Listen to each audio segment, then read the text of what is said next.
Kyiv to mark the 4th anniversary of Putin's brutal full-scale invasion of Ukraine. As well as meeting President Zelensky and his ministers, I spoke to civilians who have been targeted throughout this war and told them Britain continues to stand in solidarity with Ukraine. Ukraine is fighting for its freedom and its future. The threats to Ukraine's security are also a threat to the security of Europe and the security of the UK. That is why we stand with Ukraine. John Robertson. I thank the Secretary of State for that answer, and as we mark the 4-year anniversary of the illegal invasion of Ukraine, of course we salute the fortitude and bravery of the Ukrainian people. But as we see conflicts open up elsewhere in the world, particularly the situation in the Middle East at the moment, how do we ensure that Ukraine continues to receive all the support it needs to determine its own future, and that the future of the Ukrainian people don't slip down the agenda and it becomes another frozen conflict? Well, the honourable member is exactly right to raise the importance of continuing our focus on Ukraine. This is about our security as well as Ukraine's security, and it's why last week I announced additional support for Ukraine's energy infrastructure, additional sanctions to keep the pressure on Russia, particularly on its oil and gas system and its shadow fleet, and why, too, we are continuing to provide Ukraine with significant military support as well. We'll stand with Ukraine today, tomorrow and for as long as it takes. Rachel Gilmore. Thank you, Mr. Speaker. I'd like to declare that I returned from Ukraine last week as part of a cross-party delegation, and my register of interest will be updated to reflect this. The newspapers, the television is full of pictures this week of people hunkering in bunkers in the Middle East. It's worth us remembering that the people of Ukraine have been doing that for the last 4 years. The Foreign Secretary will, of course, be aware of Moscow and Tehran's close relationship, and that Russia continues to deploy Iranian-manufactured Shahed drones to terrorise Ukraine's population. With the crisis in the Middle East intensifying, I wondered if she could set out how the government now assesses the implications of these recent developments for Russia's war in Ukraine. Well, the honourable member is right to point out that Iran has been a key enabler of Russia's war in Ukraine by providing the thousands of the Shahed-type drones used to inflict terror on the Ukrainian people and now being used to launch indiscriminate attacks across the Middle East and the Gulf. And that is why, as well as we are working with Ukrainian expertise to provide support for partners in the Gulf, but also why we recognise the importance of continuing to provide that support and to work to develop that expertise with Ukraine. They have shown remarkable resilience and they have been underestimated for too long. Lemnia Griffith. Much indeed, Mr. Speaker. And like the previous Member of Parliament, I would just like to note that my register of interests will likewise be updated following the support from Friends of Ukraine on our visit last week. It was very, very good to see the Foreign Secretary there in Kyiv last Tuesday. Very, very sad commemoration of the 4th year of the full-scale invasion. And the Ukrainian people remind us time and time again, it's not just about territory, it's about their very identity. But one of the things we heard about on our visit was the appalling, inhumane treatment of Ukrainians who have been taken as prisoners of war by Putin, with constant violations of the Geneva Conventions and with reports of torture and near starvation. So what talks has she had and what more can she do to raise this issue in international circles and put pressure on the Russian regime to treat prisoners more humanely? Can I say I welcome my honourable friend's point, and the fact that there was such a strong cross-party delegation to Ukraine for the 4th anniversary of the invasion, which showed that cross-party commitment to the support for Ukraine. And like my honourable friend, I did meet with those who had the most horrendous stories to tell of having been held and detained during the war by Russian troops, and also the most horrendous stories of torture as well. We are providing support for survivors and also support to secure evidence that could be used in future prosecutions as well, because we must hold perpetrators to account. Bill Asterson. Thank you, Mr. Speaker. The Foreign Secretary mentioned the importance of Russian oil and gas and how we must disrupt the activities of the shadow fleet in her opening answer. Can she confirm that she's working with allies to ensure that as much is being done to get people off using Russian oil and gas because of the importance that has in reducing flows of cash that are the source of the Russian war effort. I can confirm to my honourable friend we are doing exactly that, raising that with discussions with colleagues and partners right across the world as well, because we know that Russia has continued to use oil and gas to fuel its war machine, but that is also why we are strengthening the operations and the sanctions and the pressure on the Russian shadow fleet as well, and we will also continue to pursue further action in future. We would like to see international support for a maritime services ban. Willie Morton, Shadow Minister. Thank you, Mr. Speaker. As the Ukraine war passes its fourth year, we continue to salute the bravery and the heroism of the people of Ukraine as they fight for their independence and freedom. This is the moment, though, for the government to spearhead a new campaign with our allies to starve Russia of the funds it needs to wage war. It's clear that we need to not only target the shadow fleet, but the refineries in Turkey, India and China, buying Russian crude so that they rapidly diversify. So will the government now take action with our allies to put huge new pressure on those refineries? With the foundations of the Russian economy crumbling away, this action would make it much harder for Putin to sustain the costs of his war. Well, on my visit to Kyiv last week, I announced nearly 300 sanctions, new sanctions to target Russian revenue streams and military supply chains. We are going more broadly, not just around the shadow fleet and directly on oil and gas companies in Russia itself, but also targeting those that might support them in third countries as well. But this was our largest Russian sanctions package since 2022, and it's important that we get other countries to support that as well. Andy MacDonald. Two, please, Mr. Speaker. Minister. With permission, Mr. Speaker, I'll answer questions 2 and 21 together. The UK strongly condemns the expansion of legal settlements and the recent Israeli Security Cabinet decisions that introduce sweeping extensions to their control of the West Bank. These actions threaten peace and stability and undermine the 20-point plan. They risk making a two-state solution impossible to achieve. Our position is clear and unequivocal. The Israeli government must stop the expansion of settlements, it must stop the threats of forcible displacement and annexation, and it must stop the unacceptable levels of settler violence. Andy MacDonald. Thank you, Mr. Speaker. I thank the Minister for his answer. But since December 2015, 19 new settlements have been approved, bringing the coalition's total to 68 in 3 years, and around 210 overall, housing 750,000 settlers. Last month, the Israeli Cabinet approved measures to designate large areas as state property and resume land registration in Area C, de jure annexation.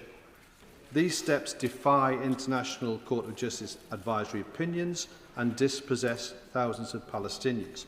So given the scale of sanctions that the UK is willing to impose on Russia, when will the government impose meaningful trade measures, arms controls and sanctions that match the scale of Israel's illegal actions? My honourable friend is right in his characterisation in the increase in settlements. That increase has also been accompanied by a very concerning increase in settler violence itself.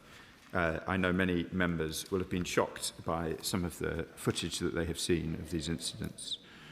The Foreign Secretary has raised these issues directly, including the risks of instability that they cause, with Israel's Foreign Minister Saar in New York last month. We will not accept attempts to advance settlement expansion under the cover of regional instability.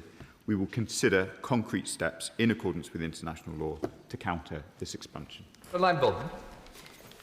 Thank you, Mr. Speaker. Last year, the Israeli government issued nearly 10,000 units of settlement housing tenders, which was more than the combined total of tenders over the previous 6 years.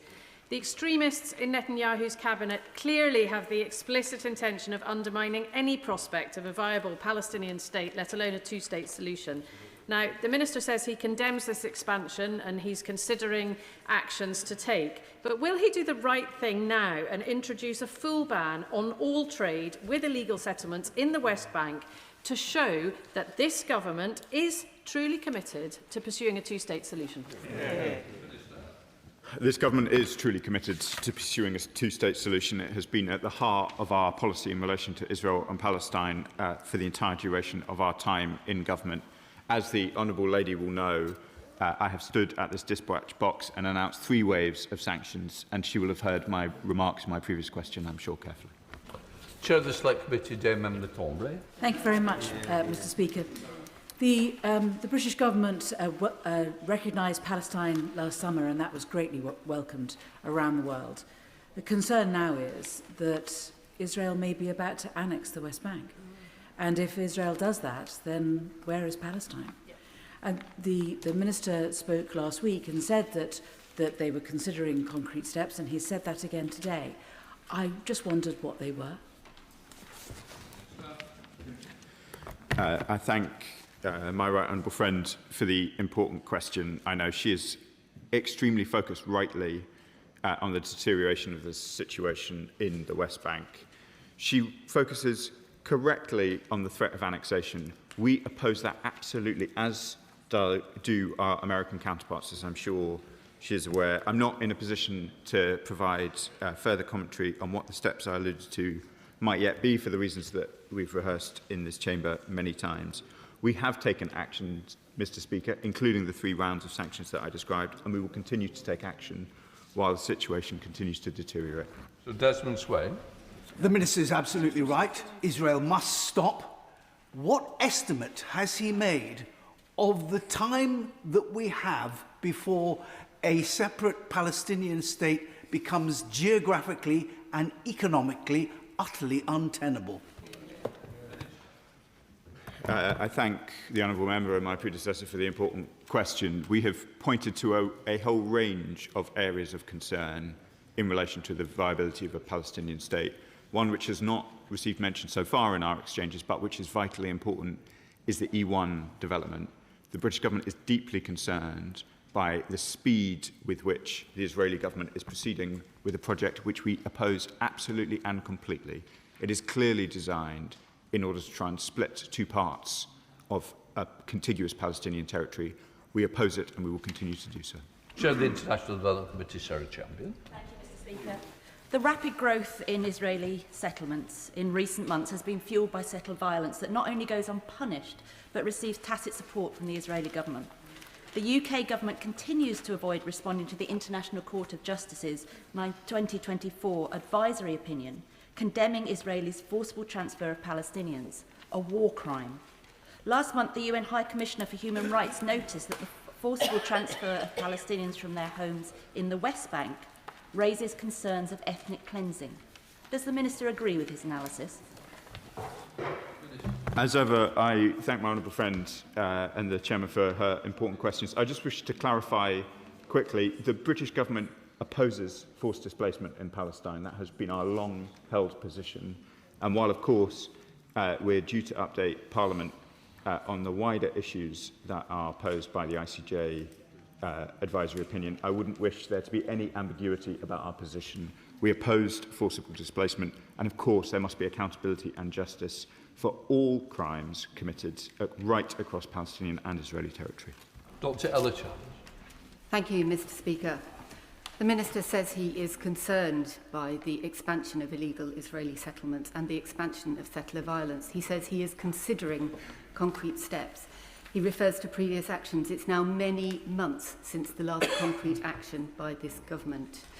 Minister, actions speak louder than words. It is now way past time to end all settlement trade and impose new sanctions on those responsible for this violence. Good question.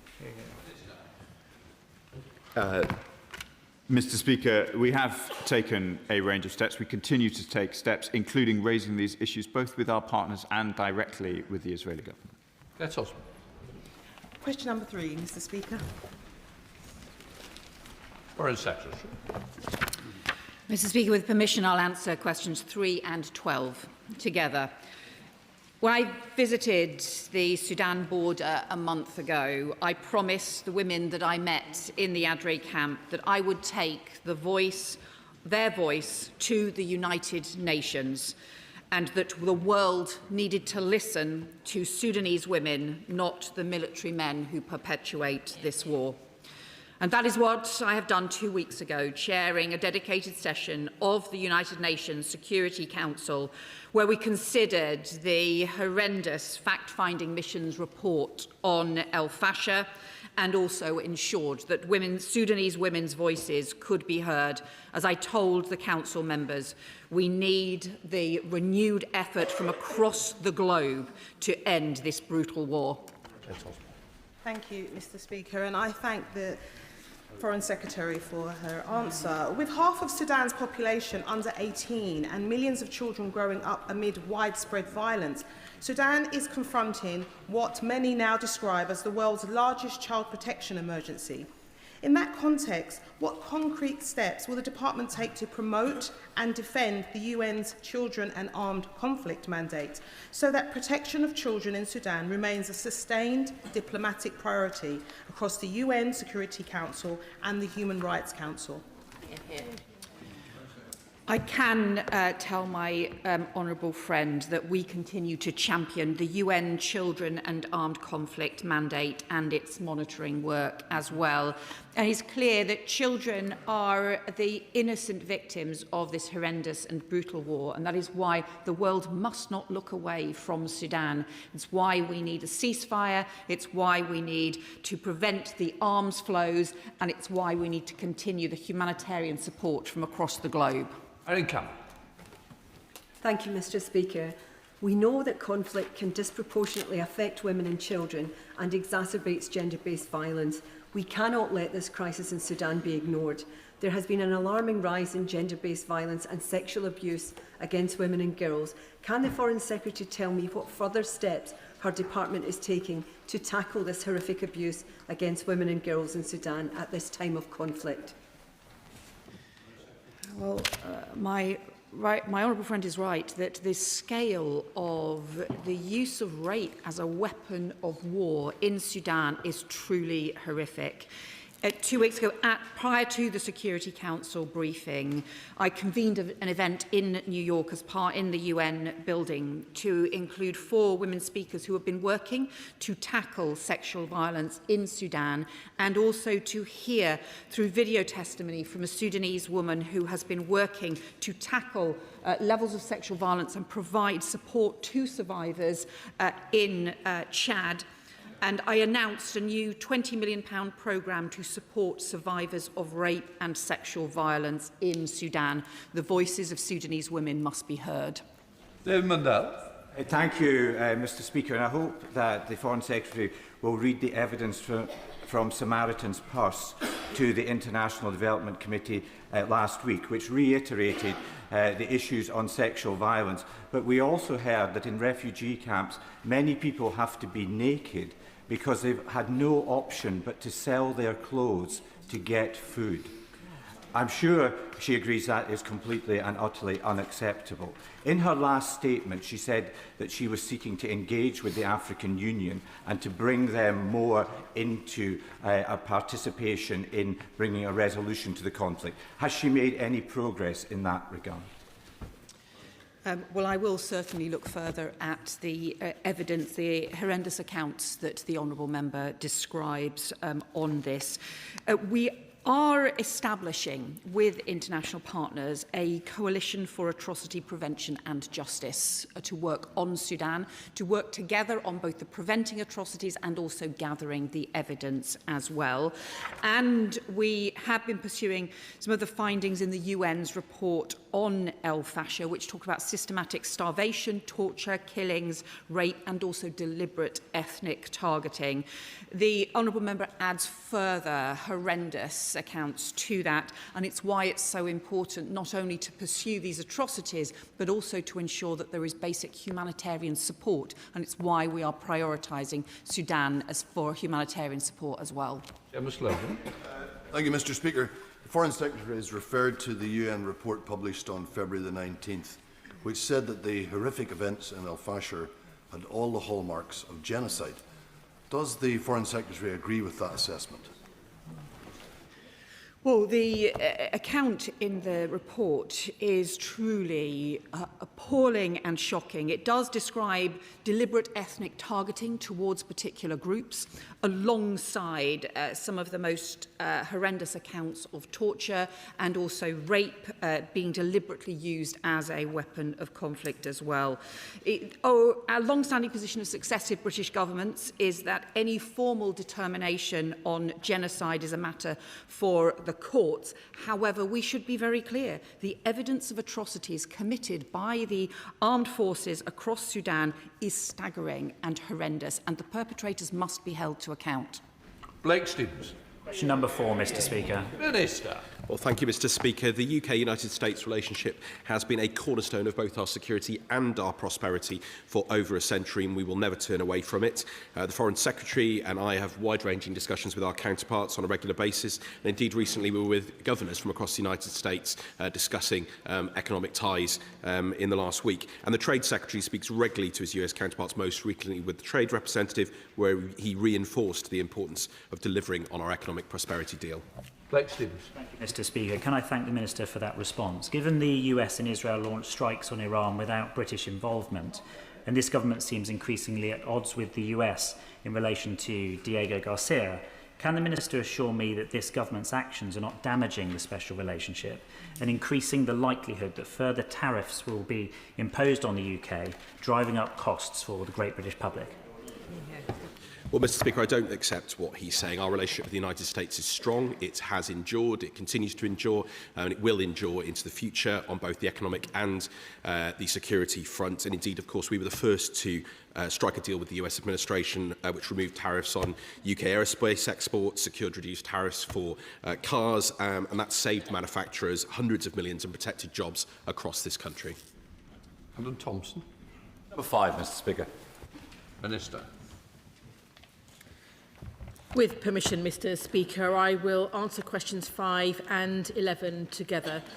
China's imposition of the national security law on Hong Kong has significantly eroded the rights and freedoms of Hong Kongers. We remain deeply concerned about this, and our most recent assessment was set out in the last 6-monthly report to Parliament in October, and the next report will be published soon.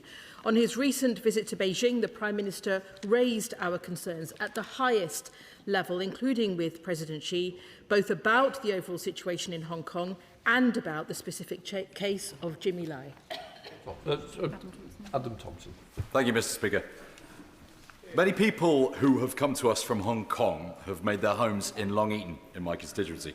Their children are thriving in our local schools, new businesses are being established, and a vibrant community is taking shape. Could the Minister outline what further steps the government is taking, working in partnership with local councils and members of this House, to support the continued integration of Hong Kongers into our towns and communities, and to ensure that those who have chosen to settle in Long Eaton feel fully welcomed as part of our community? Mr. Speaker, I thank my honourable friend for his question and indeed his work in his constituency. And I'm proud the UK has welcomed around 200,000 Hong Kongers since 2021, and we will unequivocally continue to uphold our commitment to them. As he will know, their contribution enriches our economy and our society, including in Long Eaton, and we remain committed to ensuring they feel safe, supported and valued. Indeed, for 5 years, the Welcome Programme has delivered successful integration for the BNO community, and mainstream provisions will continue to be available. Francis. Thank you, Mr. Speaker. In addition to the situation on the ground in Hong Kong, there remains evidence of transnational repression being taken against Hong Kong nationals living overseas, including here in the United Kingdom. Could the Minister provide an update on the work being taken across government departments on this issue and the measures she is taking to end the deliberate targeting of opposition voices here in the UK? Mr. Speaker, any attempts by foreign governments to intimidate or to harm critics overseas are unacceptable. Freedom of speech and other fundamental rights of all people in the United Kingdom are protected by law. Ministers have raised these issues, including the arrest warrants placed on individuals in the United Kingdom by Hong Kong police with the Chinese authorities. And it is important to note that training and guidance on state threats activity is now being offered to all 45 territorial police forces across the United Kingdom. Traian Duncan-Smith. Mr. Speaker, the member for Hackney South has just raised a particular case that I'm aware of, and I don't want to steal her thunder on the issues of it. But I will say there is a real issue here with what is happening in Hong Kong. They have trashed the Sino-British Agreement. They no longer use common law. And at the end of it all, they are abusing every single system. When is the government going to deal with these deficiencies by sanctioning somebody? America has sanctioned many people, many other countries have too, but the UK that used to run Hong Kong has sanctioned absolutely nobody. Surely we should do so now. Yeah. Mr. Speaker, the Right Honourable Member will be aware of the concerns we have that indeed in relation to China's breach of the Sino-British Declaration as well are laid out clearly in our report, our 6-monthly report on Hong Kong. There will be a further report coming shortly, but let me just say that Hong Kong is required to ensure, for example, that national security legislation upholds rights and freedoms as is set out in the Basic Law. And indeed, we have repeatedly called on Beijing to repeal the national security law and release all individuals charged under it. Thank you, Mr. Speaker. Following on from that question, bounties have been placed on the heads of pro-democracy activists living in Hong Kong. A shocking act of transnational aggression. Can I add my voice to the one from the Right Honourable Member from Woodford Green and Chingford to say, when will the government use our Magnitsky sanction regime against those in Hong Kong and Beijing responsible for the unacceptable targeting of Hong Kong democracy campaigners? It is time that we use those sanctions. I thank the Honourable Member for her question, and she will know that any attempts to coerce or intimidate or harm those in the UK by foreign governments are utterly unacceptable. Indeed, these arrest warrants and bounties encourage reckless behaviour on UK soil, and they damage Hong Kong's international reputation. And it is important that we continue to address these issues, and indeed we will be looking further at the situation and publishing our 6-monthly report on Hong Kong soon. Dame Priti Patel, Shadow Foreign Secretary. Speaker.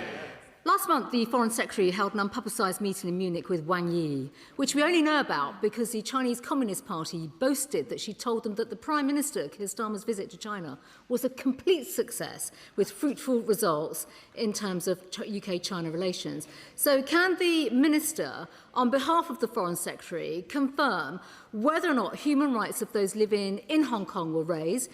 And with Jimmy Lai languishing in prison, the CCP looking to toughen up the Hong Kong national security law, and Hong Kongers living in Britain with bounties on their heads, as we've heard today, on what basis was the Prime Minister's visit a complete success, given how little the UK got? It was a complete failure, wasn't it? Mr. Speaker, my right honourable friend, the Foreign Secretary, had many meetings with counterparts on very important issues of national and international security in Munich, and indeed raising a number of issues, including on Jimmy Lai. But let me just say, Mr. Speaker, that in the 14 years that the opposition were in charge, they had almost as many different policies towards China during that time.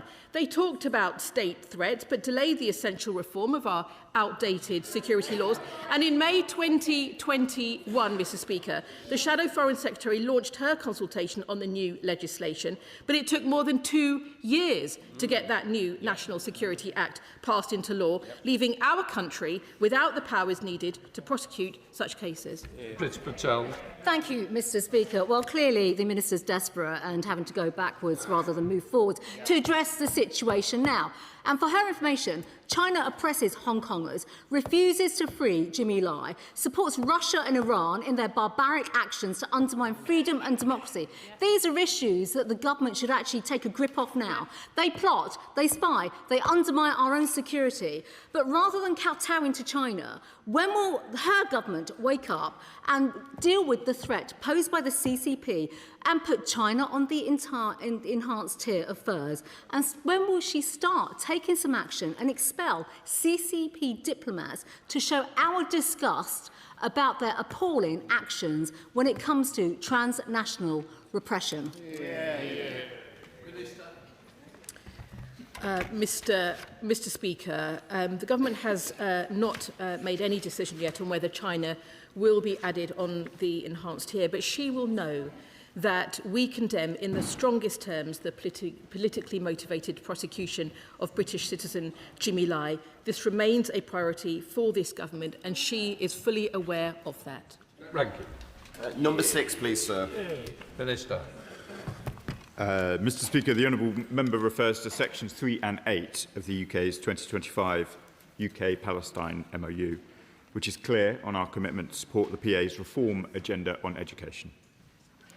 We welcomed President Abbas's pledge in 2025 to continue reforms in line with UNESCO standards.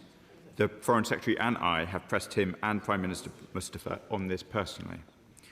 An external review has been commissioned to verify the implementation of those reform commitments. I will report to the House with our assessment when it is completed in the coming months. Jack Rankin. Thank you, Mr. Speaker. The Palestinian Authority has given the British government repeat assurances that its textbooks are being reformed. You would have thought this would be a minimum requirement for the recognition of a Palestinian state.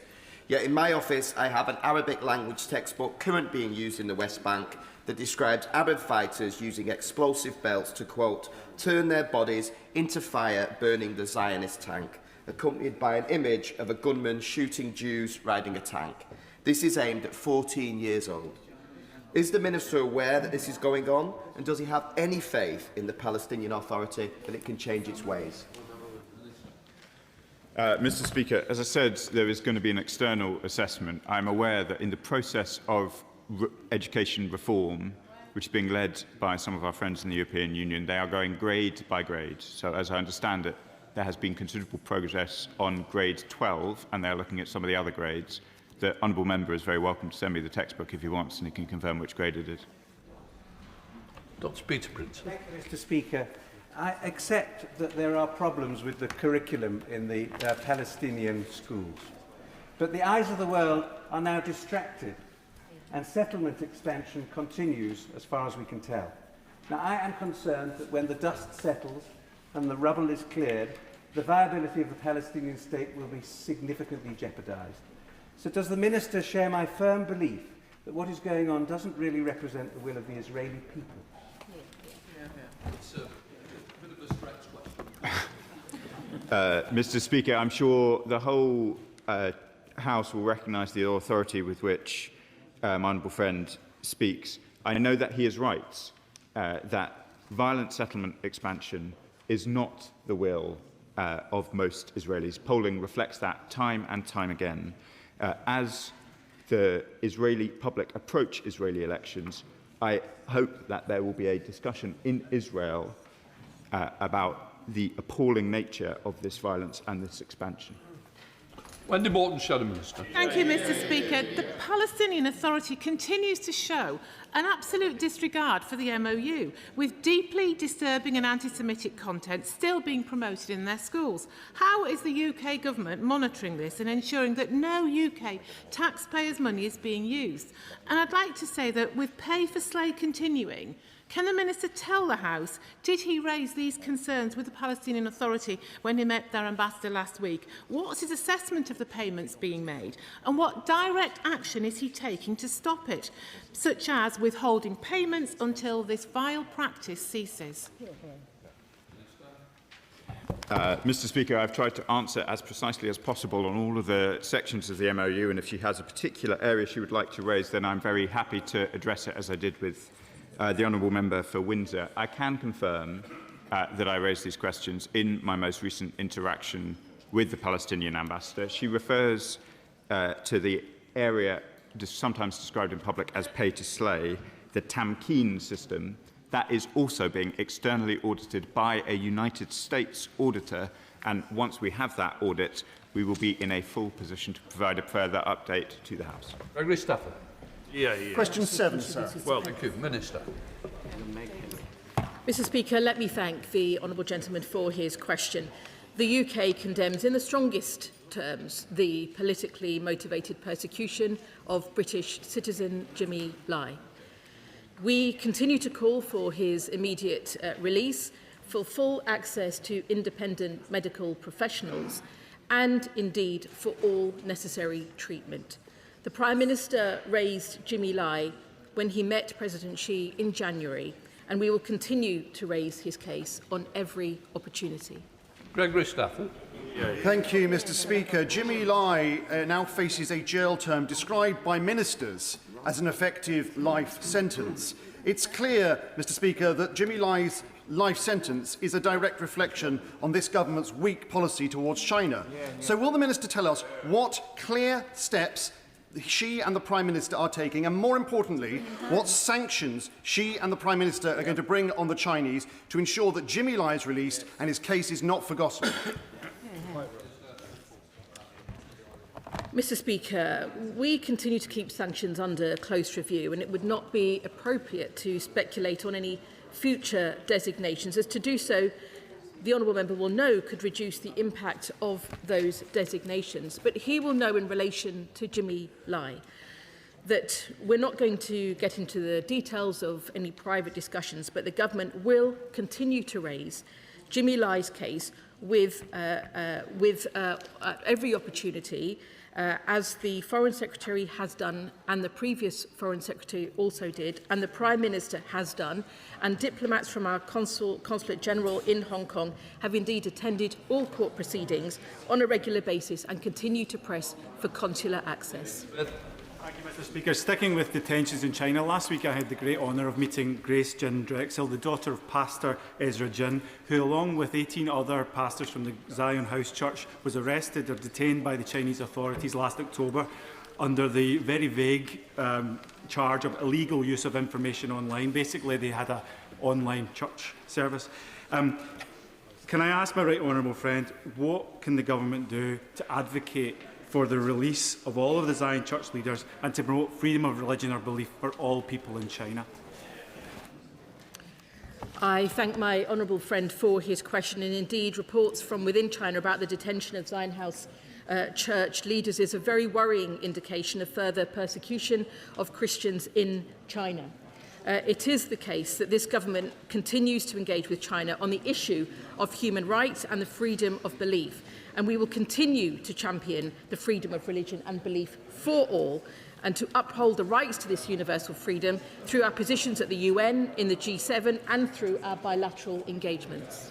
Steph Aquarelle. Question 8, please, Mr. Speaker.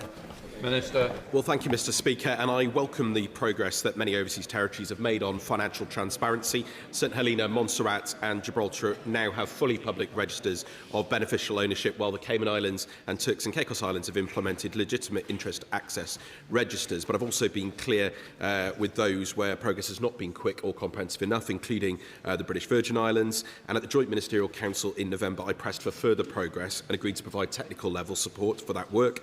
We will reconvene later this month, Mr. Speaker, to assess the latest position, and of course we reserve the right to consider all options if progress is not made. Of course, we prefer to work in constructive cooperation, recognising the wide range of constitutional arrangements, but there are crucial issues here for tackling illicit finance and indeed our national security. Steph Aquarelle. Speaker, perhaps I can help with that assessment. Transparency International uncovered at least 160 cases since 2022 of luxury yachts being transferred into or out of Russia, registered to companies in British overseas territories. While brave Ukrainians are defending their country from a brutal invasion, Putin's cronies are joyriding their multi-million-pound yachts enabled by the likes of the BVI. Does this sicken the Foreign Secretary and the Minister as much as it sickens me? Can he tell certain overseas territories that we are fed up with their excuses, fed up with those evil regimes and tax dodgers, and they must deliver transparency now?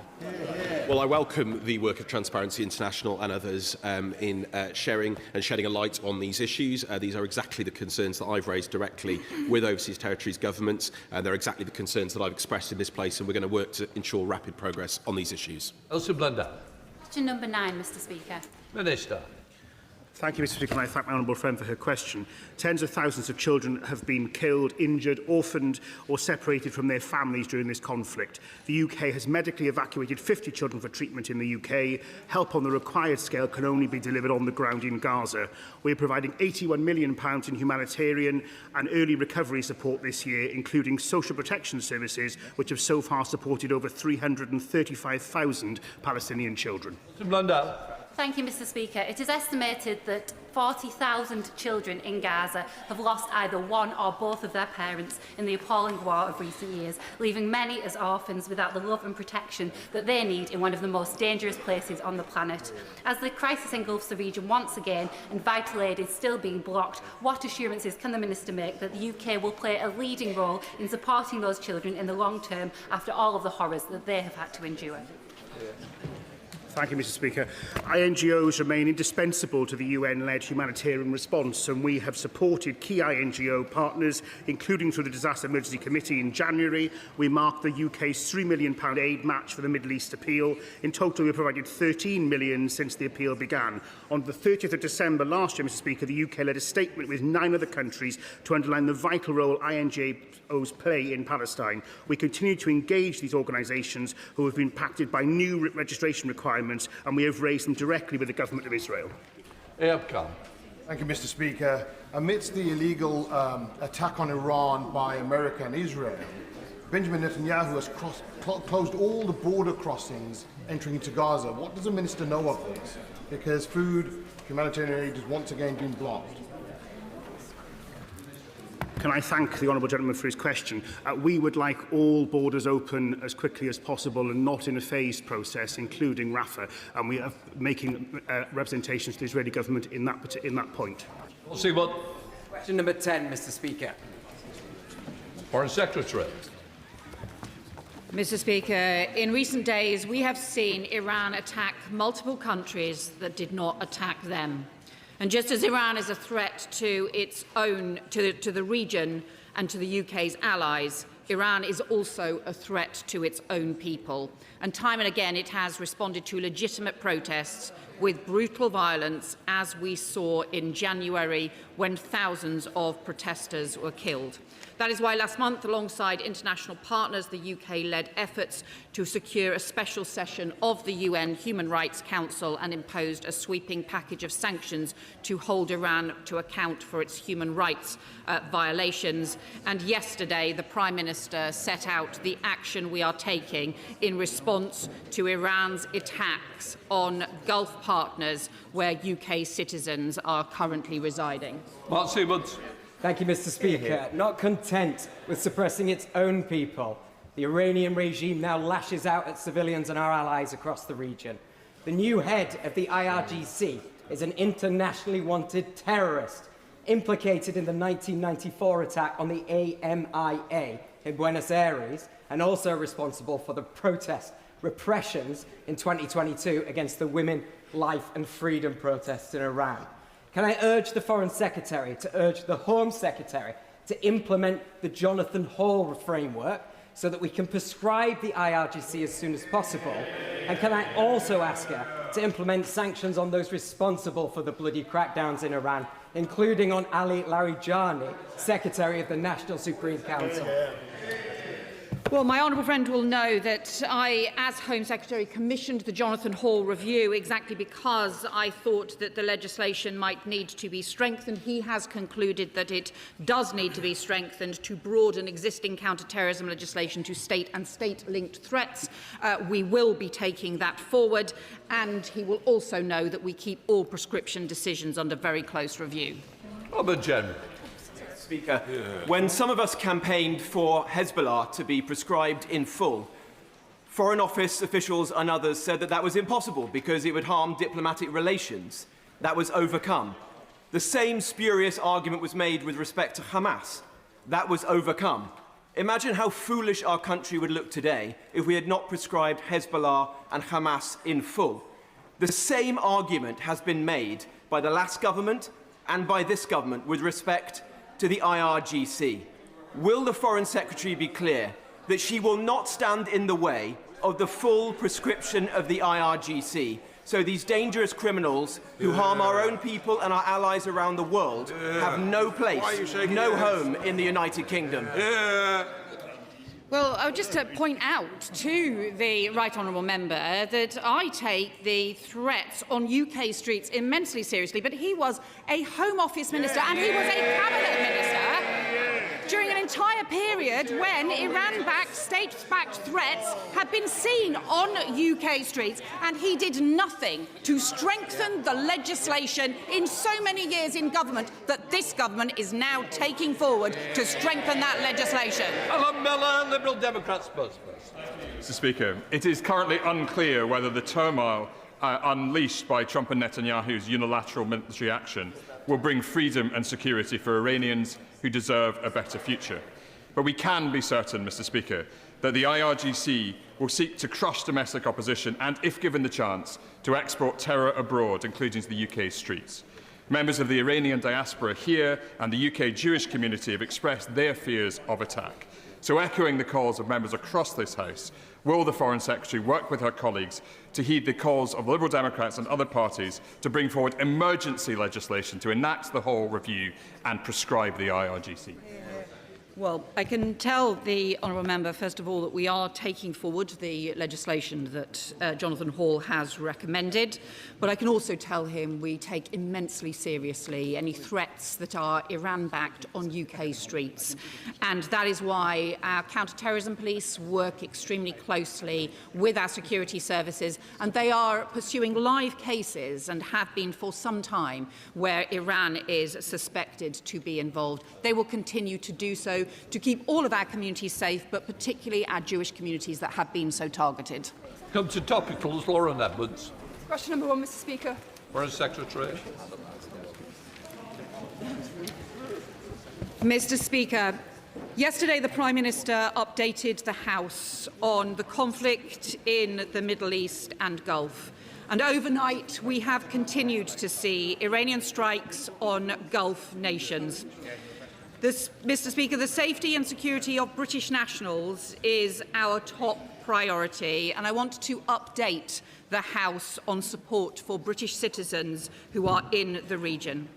As of this morning, 130,000 British nationals have now signed up to the Register Your Presence programme, which is vital to the Foreign Office's ability to know where people are and to provide updates and advice.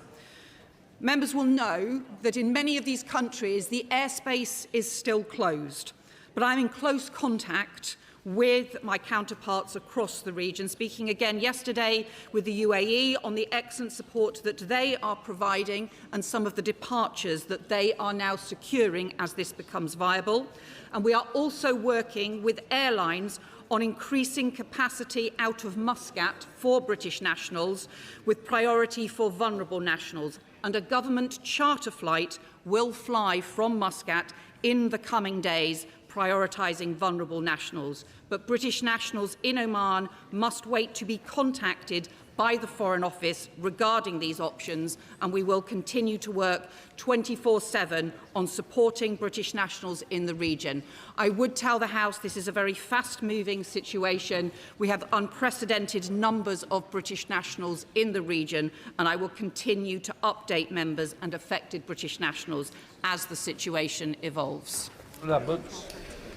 Thank you, Mr. Speaker. We're all deeply concerned about the escalating situation in the Gulf.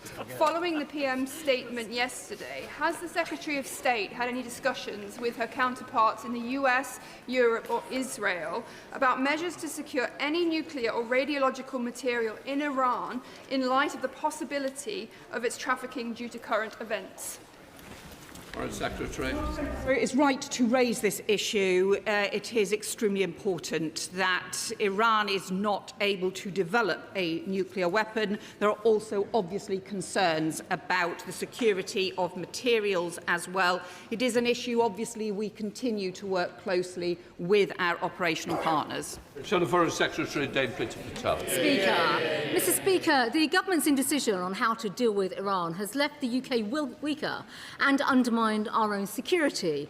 But as the House has already started to discuss, prescribing the IRGC will strengthen our position. So, I actually prescribed Hamas when I was Home Secretary, so I've dealt with state prescriptions.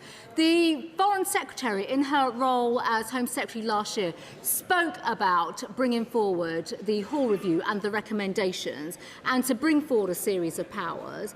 When will she and her government, and I'm going to make a suggestion here for her, bring forward the parliamentary time that is essential so we can have emergency legislation to prescribe the IRGC? And if she desperately needs parliamentary time that is not timetabled so far, would she scrap the Chagos surrender bill so we can legislate to do this now? Foreign Secretary. Well, again, I just point out we have had a record number of former Conservative and still Conservative Home Office ministers coming forward to call for things that they failed to do while they were in government. I would say to her, this government is determined to bring forward the legislation to take forward the Jonathan Hall Review, but it is legislation that the Conservative government could have done over very many years in order to strengthen the legislation. And we will also strengthen the action on our streets and internationally on the Iranian threat. Dame Priti Patel. Mr. Speaker, events in the Middle East remind us how important our collective defence and security at the base of Diego Garcia is, and the whole of the Chagos archipelago, and nothing should be done to undermine that. Now, given the latest comments from the President of the United States on the importance of the base and the folly, Mr. Speaker, in giving sovereignty away, will the Foreign Secretary finally do what's right for the defence of our country and British taxpayers and British Chagosians and tear up the terrible Labour Chagos surrender treaty? Just say to the Shadow Foreign Secretary that this government believes that decisions should be made in the UK national interest, according to UK values, not according to any other government's national interest, whether that be across Europe, the US, the Middle East or beyond. And when it comes to the issues around the Chagos, we will take decisions in the interests of our national security. She knows the national security issues that are at stake here, and instead of simply travelling around the world trying to undermine the UK's national security and trying to undermine the decisions that we are taking, perhaps she should actually start standing up for the UK's national interest instead. Thank you, Mr. Speaker. My 8-year-old grandson, Ronnie, along with his mum and dad, spent Sunday night on the bathroom floor in RAF Akrotiri until they got the all clear at 3 a.m. in the morning. Will the Foreign Secretary assure me that this country will not be dragged into another illegal war by the Americans, putting the lives of British servicemen and women and millions of innocent civilians in danger? Well, I want to praise the UK armed forces that we have in Akrotiri for their huge professionalism, for the work that they do to defend UK security and our national security as well. We have already increased the deployment with additional defensive capabilities, including radar, F-35 jets and air defence and counter-drone systems, and we work closely with the Cypriot government as well on safety and security issues too. Callum Miller, Liberal Democrat spokesperson. Thank you, Mr. Speaker. Yesterday, the Prime Minister argued that the government was distinguishing between defensive and offensive operations by US bombers making use of UK bases. On issues of such gravity, clarity is essential to avoid mission creep.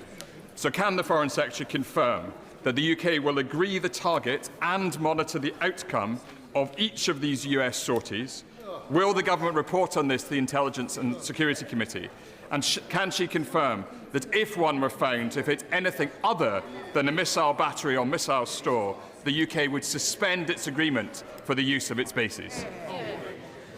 Well, we have long-standing operational arrangements for partners and allies that we work closely with, and we assure those are implemented. But what I'd say to him is the principles that we follow here are about ensuring that there is a lawful basis for action, ensuring that it is also in UK interest. But at a time when we have seen strikes from the Iranian regime on countries that were not involved in this conflict, where we have 300,000 British citizens currently resident, were we not to take action to support and protect those British citizens when they might be threatened with attack?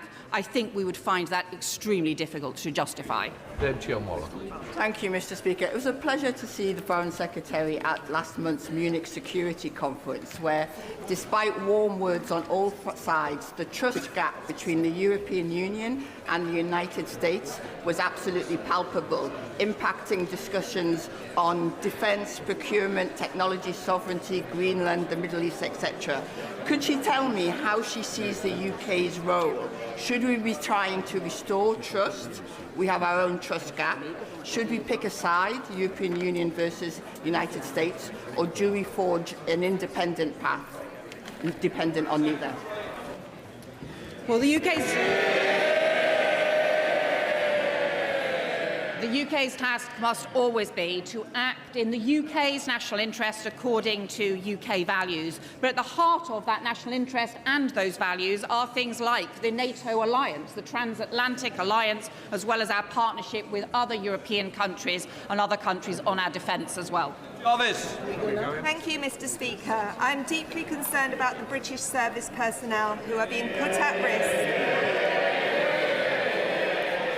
by attacks from Iran.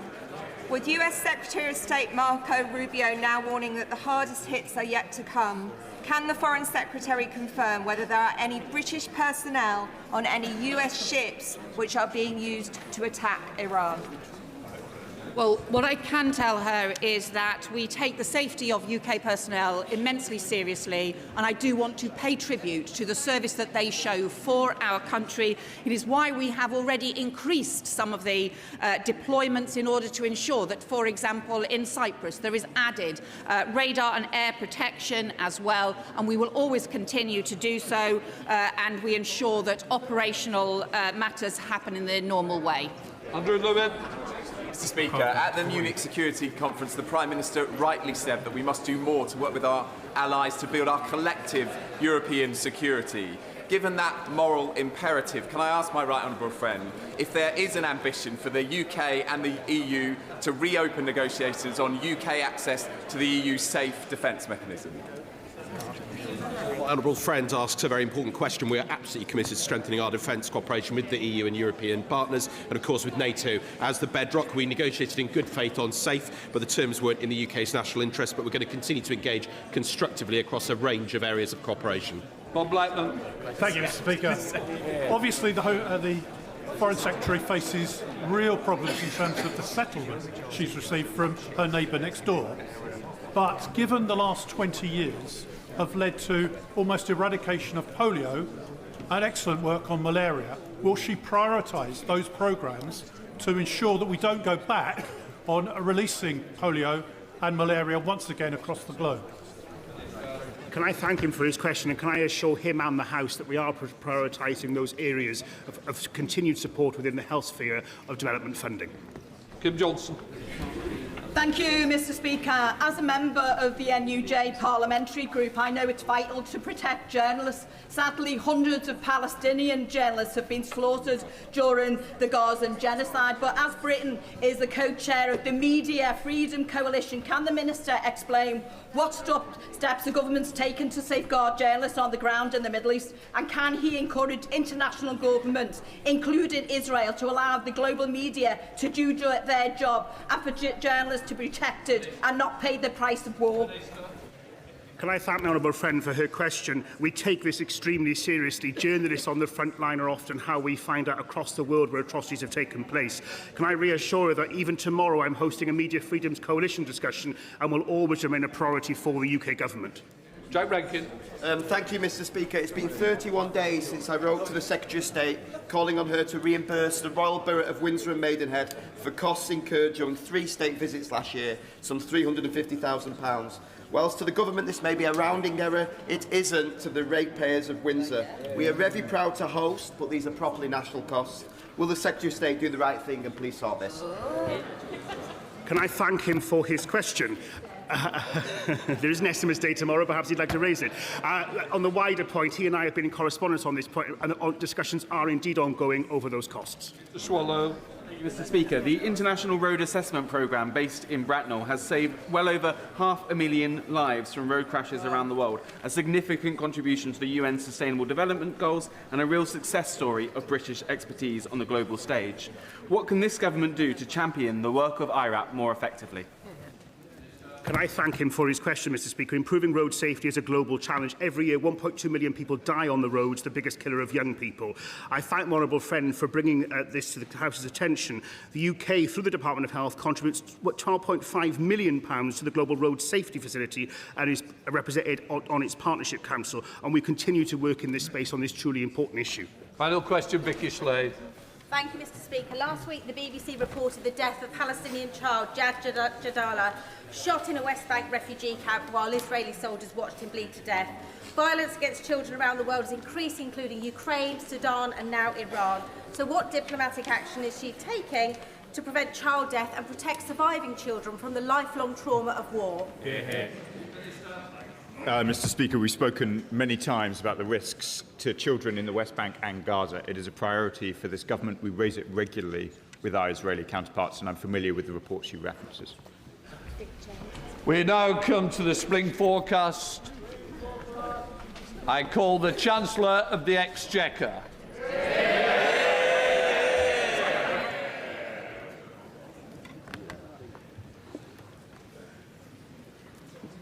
Mr. Speaker, this government has the right economic plan for our country.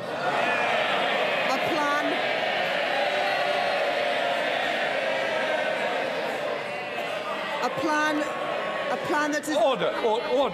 Order. Sorry. Look, both sides, if you're not interested, please, you don't have to stay in the chamber. I'm interested, my constituents are interested, and your constituents as well. Chancellor. A plan that is even more important in a world that in the last few days has become yet more uncertain. With unfolding conflict in Iran and the Middle East, it is incumbent on me and on this government to chart a course through that uncertainty, to secure our economy against shocks and protect families from the turbulence that we see beyond our borders.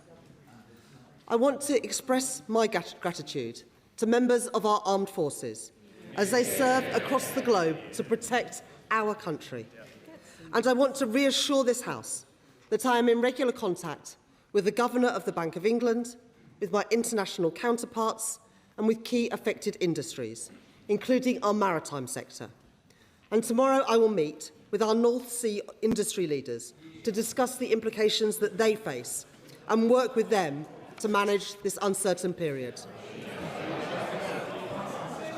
Mr. Speaker, in an increasingly dangerous world, I am proud to be the Chancellor that is delivering the biggest uplift in defence spending since the Cold War. With £650 million committed in January to upgrade our Typhoon fighter jets, a new Royal Navy frigate launched from Rosyth last week, and just yesterday, our £1 billion helicopter deal with Leonardo. I am in no doubt about Britain's ability to navigate the challenges we face. The plan that I have been driving forward since the election is the right one. Stability in our public finances, investment in our infrastructure, including our armed forces, and reform to Britain's economy. It is a plan to reshape our economy and break with the failed ideas of the past.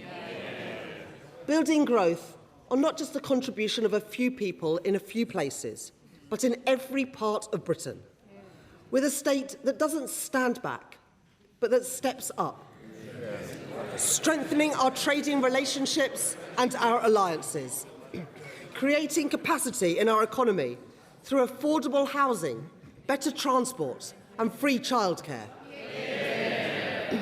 An active and a strategic state, building growth and economic security in an uncertain world. Stability is the single most important precondition for economic growth. That is why we have committed to a single major fiscal event a year, limiting major policy changes to the budget and giving businesses and households the certainty that they need. Today, the new forecasts from the Office for Budget Responsibility show that our plan is the right one. Inflation is down. Borrowing is down. Living standards are up and the economy is growing. Mr. Speaker, this government has restored economic stability. The previous government allowed inflation to skyrocket to over 11%. They stoked interest rates to 15-year highs and delivered the first parliament on record where people were poorer at the end than they were at the start of the parliament. That is their record. Well before the pandemic. I recognise the impact that what the Conservatives did had on families. We promised change at the election, and I understand the responsibility on me to deliver that change. I know that the question that people will ask themselves at the next election is this: are me and my family better off? I am determined that the answer will be yes. The promise that we changed the change that we promised has already started. There have been 6 cuts in interest rates since the general election, the fastest pace in reduction in 17 years. And inflation has fallen. For businesses, that means lower capital costs and greater uncertainty. And for families, it means more money in their pockets to spend in local shops and on the high streets. Those interest rate cuts will save households over £1,300 per year on a typical new fixed-rate mortgage. And real wages have risen by more in the first 18 months of this Labour government than they did in the first 10 years of the Tory government. At the budget, I went further to deliver the change that people rightly demand. I extended the 5p cut in fuel duty for a further 5 months. I froze prescription charges for the 2nd year in a row. I froze rail fares for the first time in 30 years. And I am taking £150 off of energy bills from next month. In February, the Bank of England confirmed that inflation will fall faster because of the action that I took in the budget. And today, the Office for Budget Responsibility expects inflation to come down even faster than it forecast in the autumn. Mr. Speaker, in the current global context, with the risk that rising energy prices will put upward pressure on inflation, the action that I have taken is even more crucial. Keeping inflation low and stable is the best way to support family incomes and reduce pressures on the cost of living. But that's not all we've done. This Labour government has funded 30 hours of free childcare for working families. We are rolling out free breakfast clubs at primary schools. And we are set to achieve the biggest reduction in child poverty over a parliament since records began by reversing the shameful 2-child limit imposed by the party opposite. That is the moral choice for the children who will no longer go to school hungry, and for the women who will no longer have to suffer the grotesque indignity of the rape clause. And scrapping the 2-child limit is an enduring investment in our children and in our future, to realise the potential of young people whose otherwise potential would be wasted. The Tories have said that they would reinstate that destructive policy. And now Reform are saying exactly the same thing. 2 parties united in their intention to plunge nearly 500,000 children back into poverty at a single stroke. Mr. Speaker, If you import failed Tory politicians, you get failed Tory policies too. Labour and only Labour have the right economic plan for our country. Last year, we demonstrated the resilience of Britain's economy in the face of global headwinds, with the fastest growth of any G7 country in Europe. Today, the Office for Budget Responsibility has updated its growth forecasts, including reflecting lower net migration.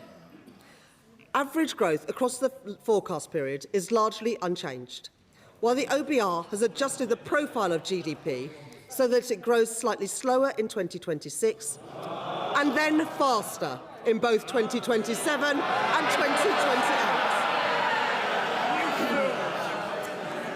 So GDP is forecast to grow by 1.1% in 2026, 1.6% in both 2027 and 2028, and 1.5% in both 2029 and 2030. I've always said that growth is for a purpose, to make working people better off. And I can confirm that GDP per person is set to grow more than was expected in the autumn, with growth of 5.6% over the course of this Parliament. That compares to a fall in GDP per capita in the last Parliament. And by the next election, after accounting for inflation, people are forecast to be £1,000 better off per year. Oh, I didn't hear them that time. We promised change, Mr. Speaker, and we are delivering that change. The economy is growing, living standards are rising, and inflation has fallen. But I'm not satisfied yet with these forecasts. I know that the economy is not yet working for everyone, and that the deep economic scars left by the party opposite and their mates in reform are still blighting the lives of too many people. In today's forecasts, unemployment is set to peak later this year, and then fall in every year of the forecast period, ending the forecast period at 4.1%, lower than it was at the start of the Parliament. But young people in particular are still suffering from the aftermath of years of Tory mismanagement. In the last 5 years of the previous government, the number of young people not in education, employment or training, increased by 113,000. The number of inactive people reached record highs under their government. And over the last decade, apprenticeship starts by young people fell by 40%. This government will not leave an entire generation of young people behind. We are already taking action with additional investment to reform apprenticeships to prioritise young people. And through the £820 million Youth Guarantee, providing young people with employment support and a guaranteed job. And in the coming weeks, I will set out more reforms to undo the Tory legacy of neglect and give young people the support and the opportunity that they deserve. Mr. Speaker, in the face of global uncertainty, we beat the forecast last year. In the year ahead, the choices that we are making gives me confidence that we will beat them again. And in the year ahead, more of the choices that we have already made will come into effect. Discounts on business energy costs, trade deals with India, the US and the EU, reforms to back our entrepreneurs, investment in our infrastructure, skills funding for further education and more planning reforms. Progress opposed by the Conservatives, opposed by Reform, opposed by the Liberal Democrats and opposed by the Green Party too. Because it is Labour and only Labour that has the right plan for our country. Our plan for growth is grounded in a profound rejection of the failed economic dogmas of the past. The trickle-down, trickle-out thinking that produced ever-diminishing returns for working people. I know that an economy cannot be working if it is delivering for only a few people in a few places. I know that it matters where things are made and who makes them. And I believe that the working people who keep our country moving deserve a fair day's pay for an honest day's work. Since the election, I've been making the big choices that will bring about the deep structural changes that our economy needs so that it works again for working people. The choices to take on vested interests and back the builders, not the blockers. The choice to increase public investment and protect our public finances with new fiscal rules. And the choice to give people in all parts of our country the opportunities that they deserve. By reforming the Treasury spending rules in the Green Book to unlock investment in all of our urban, rural and coastal communities. Mr. Speaker, those are the right choices for our country, for security, for stability and growth. Today's forecasts from the Office of Budget Responsibility show that they are starting to pay off. And I am clear-eyed about where the opportunities for the British economy lie in this Parliament and beyond. In my second May's lecture in 2 weeks' time, I will set out 3 major choices that will determine the course of our economy into the future. To go further in strengthening our global relationships, breaking down trade barriers and deepening alliances with our European partners for a more secured and connected economy. To go further in backing innovation and harnessing the power of AI, so that entrepreneurs and innovators thrive here in Britain and so that working people reap the rewards. And to go further in transforming our economic geography, so that we can build growth on a broad and stable basis, spreading opportunity and unlocking opportunity in every part of Britain. Mr. Speaker, I came into politics because I believed in a government that stands up for working people. That everyone, no matter where they grow up, deserves security and a fair chance to achieve their potential. And that being able to manage the bills, afford a home and pay for a holiday is never too much to ask. When governments lose control of the economy, as the Tories did, it is working people who pay the price. In their pay packets, in their bills and in their mortgages. That's what the party opposite inflicted on working people over 14 years. Austerity that cut off investment. Brexit, which cut us off from our closest trading partners. And Liz Truss's disastrous mini-budget. Cheered on by the Leader of the Opposition and by the Honourable Member for Clacton. Oh, he's not here today. No, he's never here. Mr. Speaker, 5 Prime Ministers, 7 Chancellors, 11 plans for growth, and at the end of it all, the only Parliament on record where living standards were worse at the end than they were at the start. And a £22 billion black hole in the public finances. That is their legacy. And make no mistake, the Tory Tribute Act up there, they would do exactly the same thing. They may have changed the colour of their rosettes, but the British people won't forget that they are the exact same people who wrecked our public services and wrecked our public finances in the Tory government. The same people, the same policies and the same disastrous outcomes for working people. The Tories left our country, our people and our allies exposed. They had no plan and no intention to fund their pledge to spend 2.5% of GDP on defence.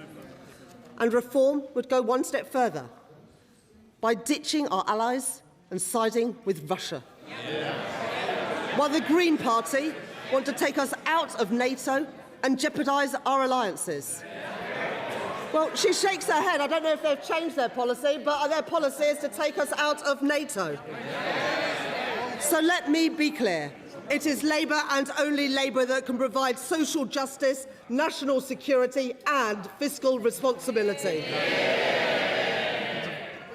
In their forecasts today, the Office for Budget Responsibility show that we are set to reduce borrowing by nearly £18 billion compared to the autumn. This year, we are set to borrow less than the G7 average, something that the Tories never achieved in any year in 14 years. The forecast today shows that public sector net borrowing is set to fall from 4.3% this year to 3.6% next year, then to 2.9%, 2.5% and to 1.8% in 2029-30. And even after funding other measures announced since the budget, including the new special educational needs system set out by my right honourable friend, the Education Secretary, last week, headroom against the stability rule in 2029-30 has increased from £21.7 billion to £23.6 billion, with headroom against the investment rule also higher at £27.1 billion. And debt is now set to be lower in every year of the forecast compared with the autumn. Mr. Speaker, it is because of the choices I have made to keep our public finances stable and restore our credibility that we can invest in the priorities of working people. Investment in our communities with pride in place. Investment in our schools to fix crumbling classrooms and give every child the education that they deserve. And investment in our NHS to bring waiting lists down and with a record cash settlement. I have never accepted that we have to choose between social justice and fiscal responsibility. Because there is nothing progressive, nothing Labour, about spending £100 billion a year. That's £1 in £10 of what government spends, just paying on the interest of the debt racked up by the party opposite. After their disastrous mini-budget, our debt interest rate soared towards the highest in the G7. And from my budget to this forecast, while average yields rose for the rest of the G7, yields on UK government debt fell. The Tories squandered Britain's credibility. My plan is rebuilding it. Already, because of the action that I have taken, we are expected to spend nearly £4 billion less on debt interest next year than was forecast in the autumn. And if we stay the course and stick to our plan, and our debt interests return to the G7 average, where they were before they wrecked things with Liz Truss's mini-budget, we will have £15 billion a year more for the priorities of working people and to make working people better off. That is the prize on offer. That is the prize within our grasp. This is the right plan. A plan that is more necessary than ever before in the world of uncertainty. A stronger and more secure economy.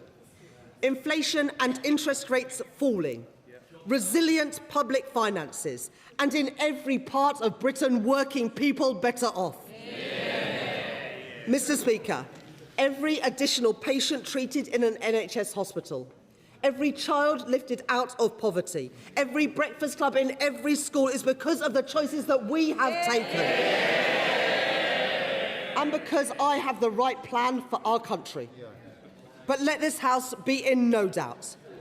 Every pound that we have invested, every pound in the pockets of working people, every pound that we have secured in this forecast today can be wiped out by a change of course. So we must reject a return to austerity, to protect our public services and invest in Britain's future. We must reject the temptation of easy answers and reckless borrowing, to protect family finances and get the cost of living down. And we must reject the political instability which would put at risk all the progress that we have made.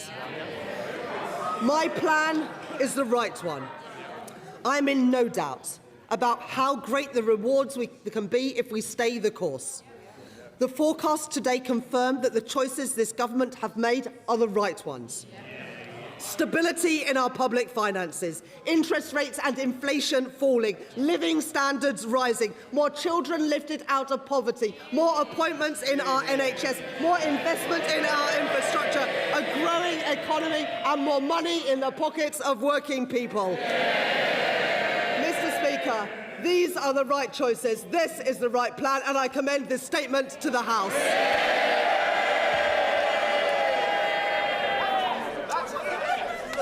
Shadow Chancellor Belstride.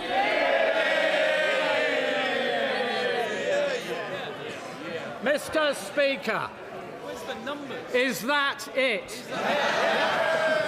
What utter complacency. A Chancellor in denial. She speaks of stability. What planet is the Right Honourable Lady on?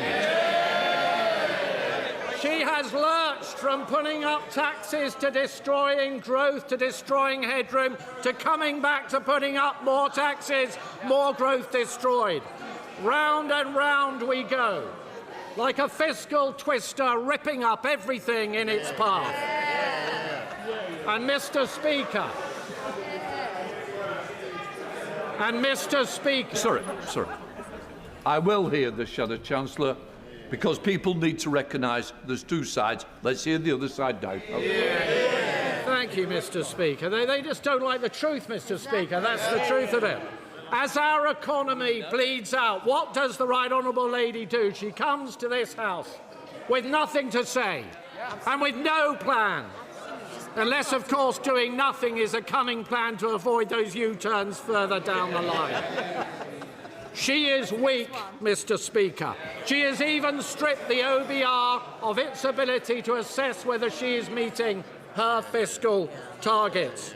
So, Mr. Speaker, let it be remembered that at this time in this chamber, this weak and chaotic government gave up on the British people. She has nothing to say to us today. This is not a spring statement. This is not a spring statement, Mr. Speaker. It is... Order. Mr. Gardner, I expect better. We have to listen to you on a Thursday night. I don't need to hear you. No, Belstride. No, they don't like it, Mr. Speaker. They don't like the truth. This is not a spring statement, Mr. Speaker. It is a surrender statement. Yes. The Chancellor has the temerity to suggest that she is creating the conditions for renewed growth. She is rather like the dodgy estate agent standing in the crumbling building with the roof gone, the windows gone, with the floor gone, and saying, just think of the potential. But that potential, Mr. Speaker, has been undermined by the terrible state of our public finances. When it comes to the deficit, she knows, the Right Honourable Lady knows, when it comes to borrowing, that borrowing this year is almost double that which was forecast at the time of the general election. She knows that the forecasts are predicated on the numbers she has given to the OBR that they have to accept, including squeezing spending at the end of the Parliament, raising taxes, raising energy bills at the same time. We know, Mr. Speaker, we know that that is unrealistic. And the reason that we know it, Mr. Speaker, is that she and the Prime Minister have no backbone when it comes to taking difficult decisions. Before the budget, Mr. Speaker, winter fuel payment, U-turn, welfare reform, U-turn, two-child benefit cap, U-turn. And in the short period of time after the budget, Mr. Speaker, farm tax, U-turn, family business tax, U-turn, public houses, U-turn. And on the deficit, when she rises again, could she tell the House how she's going to fill that black hole of £6 billion around this end budget? And she mentions, quite rightly, the Iran war and the greater threats that our country faces. Could she explain in a moment how she is going to fund what we have been urging her to do, to go to 3% of GDP on defence by the end of this Parliament? How will she fund that? Order, order, order. Seriously, we need to hear this. If you don't... I can help you if you don't want to. Thank you, Mr. Speaker. She mentions the cost of borrowing and says it is coming down. Does she not know that the cost of borrowing in this country has been the highest in the G7, higher even... Somebody needs to switch the phone off. It is not acceptable. Even higher than Greece. Indeed, Mr. Speaker. Indeed, Mr. Speaker. If debt were a government department, it would be the third largest spending department in Whitehall. Not money going on the people's priorities, but simply being flushed down the drain. She makes great store of the latest forecasts on debt, saying that it is coming down compared to the forecast back in the autumn. But if you strip away her dodgy definition of debt, it will be going up in just about every year of that forecast. Yet, Mr. Speaker, she has the audacity to praise her own performance. She points to growth, but does she not know that the Bank of England only last month downgraded growth for both this year and next year? She specifically, a moment ago, said that this government had beaten the forecast for growth from last year. The forecast at the beginning of last year was for 2% growth. The growth outcome at the end of last year was 1.3%, Mr. Speaker. By my mathematics, that is not an improvement. It should be a considerable concern to the entire House that the Right Honourable Lady clearly thinks that it is.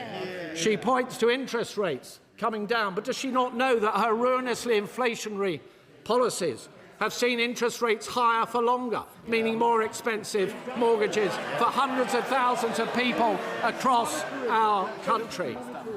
And unemployment, well, Mr. Speaker, she was slightly coy about unemployment because, of course, what we know is it now stands at a 5-year high. And under every single Labour government in history, unemployment has risen, and this government is no exception. On tax, the Right Honourable Lady is fond of saying that she is simply asking people to pay a little more tax. Well, I don't remember, Mr. Speaker, the taxman phoning me up and asking me if I'd awfully mind paying a little more tax. And what does it mean? What does it mean? It means workers struggling. It means employers laying off staff. It means tens of thousands of the most talented people in our country going to other places where they believe the opportunities are greater. That's what a little more tax means, Mr. Speaker. And what has that tax done? It has destroyed, damaged deeply entire sectors of our economy. Hospitality, almost 100,000 job losses since this government came to office, particularly impacting our youngest people. Youth unemployment, the highest in Europe, the first time for a quarter of a century. Young people, their dreams, their aspirations, their hopes, all those bright young faces smashed on the altar of her incompetence. What is her message to young people today? Her message today has been that her so-called plan is working. But what is the reality? Inflation up, borrowing up, spending up, tax up, welfare up, unemployment up. All of this, Mr. Speaker, speaks to the weakness and chaos of this government. Is it any wonder that her so-called plan is not working? We have amongst the highest energy costs in the world, and yet she doubles down on net zero.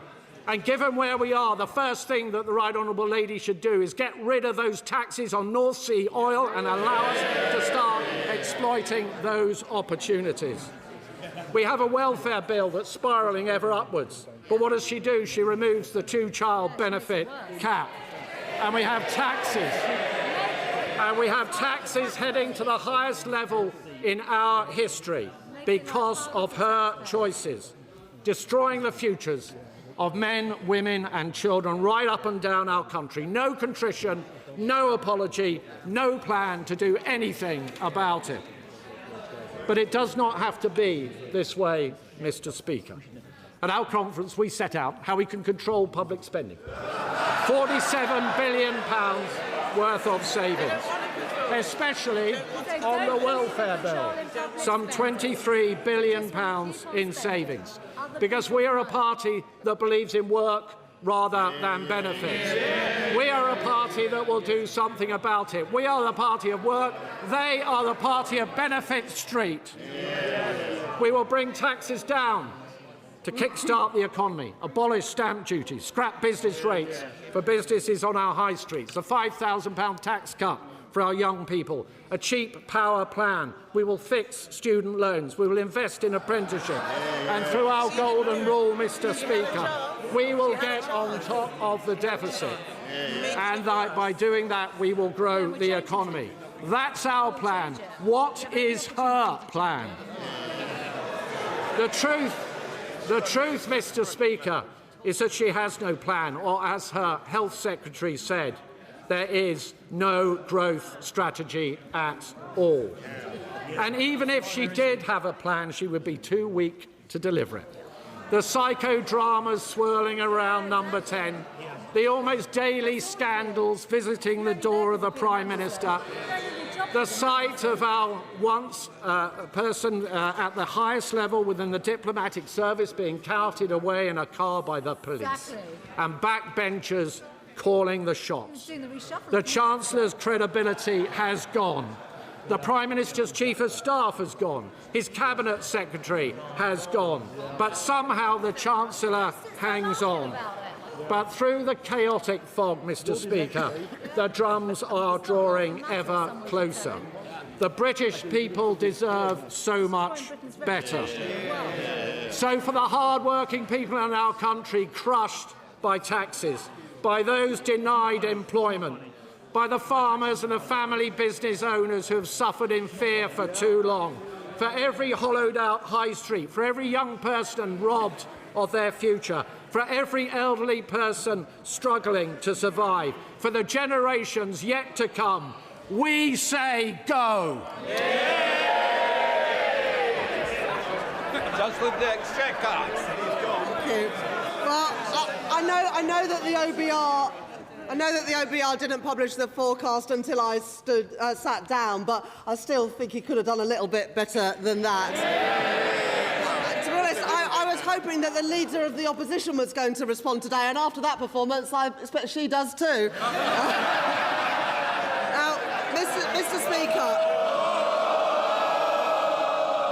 Don't worry, I've got more. Mr. Speaker. The Right Honourable Gentleman said that they set out their economic policy at their conference a few weeks ago. Well, they had 14 years to set out their economic policy, and it's because of their economic policy that they're now sitting on those benches. Now, Mr. Speaker, today's performance is yet another reminder of how irrelevant the Conservative Party now is. And I hate to break it to the Shadow Chancellor, but people stopped listening to them a long while ago. And you can see why. Because whether it is in office or in opposition, the Right Honourable Gentleman's Party and his leader have been wrong about the economy time and time again. They opposed economic responsibility and backed Liz Truss. Wrong. They opposed closer ties to Europe and backed Brexit. Wrong. They oppose cuts in child poverty and want to repeat austerity. Wrong values, wrong economics. They are just plain wrong. After last year's budget, his leader predicted with characteristic foresight that borrowing would increase every year. She was wrong. Borrowing is now coming down faster. Faster than under the Tories. Well, that's not difficult because it went up. Faster than forecast in the autumn. And faster than in any other G7 economy. Last year, the Leader of the Opposition told us that energy bills would rise. She was wrong. They're coming down by £117 next month. And she told us that there would be no more Tory defections to reform. How's that one going?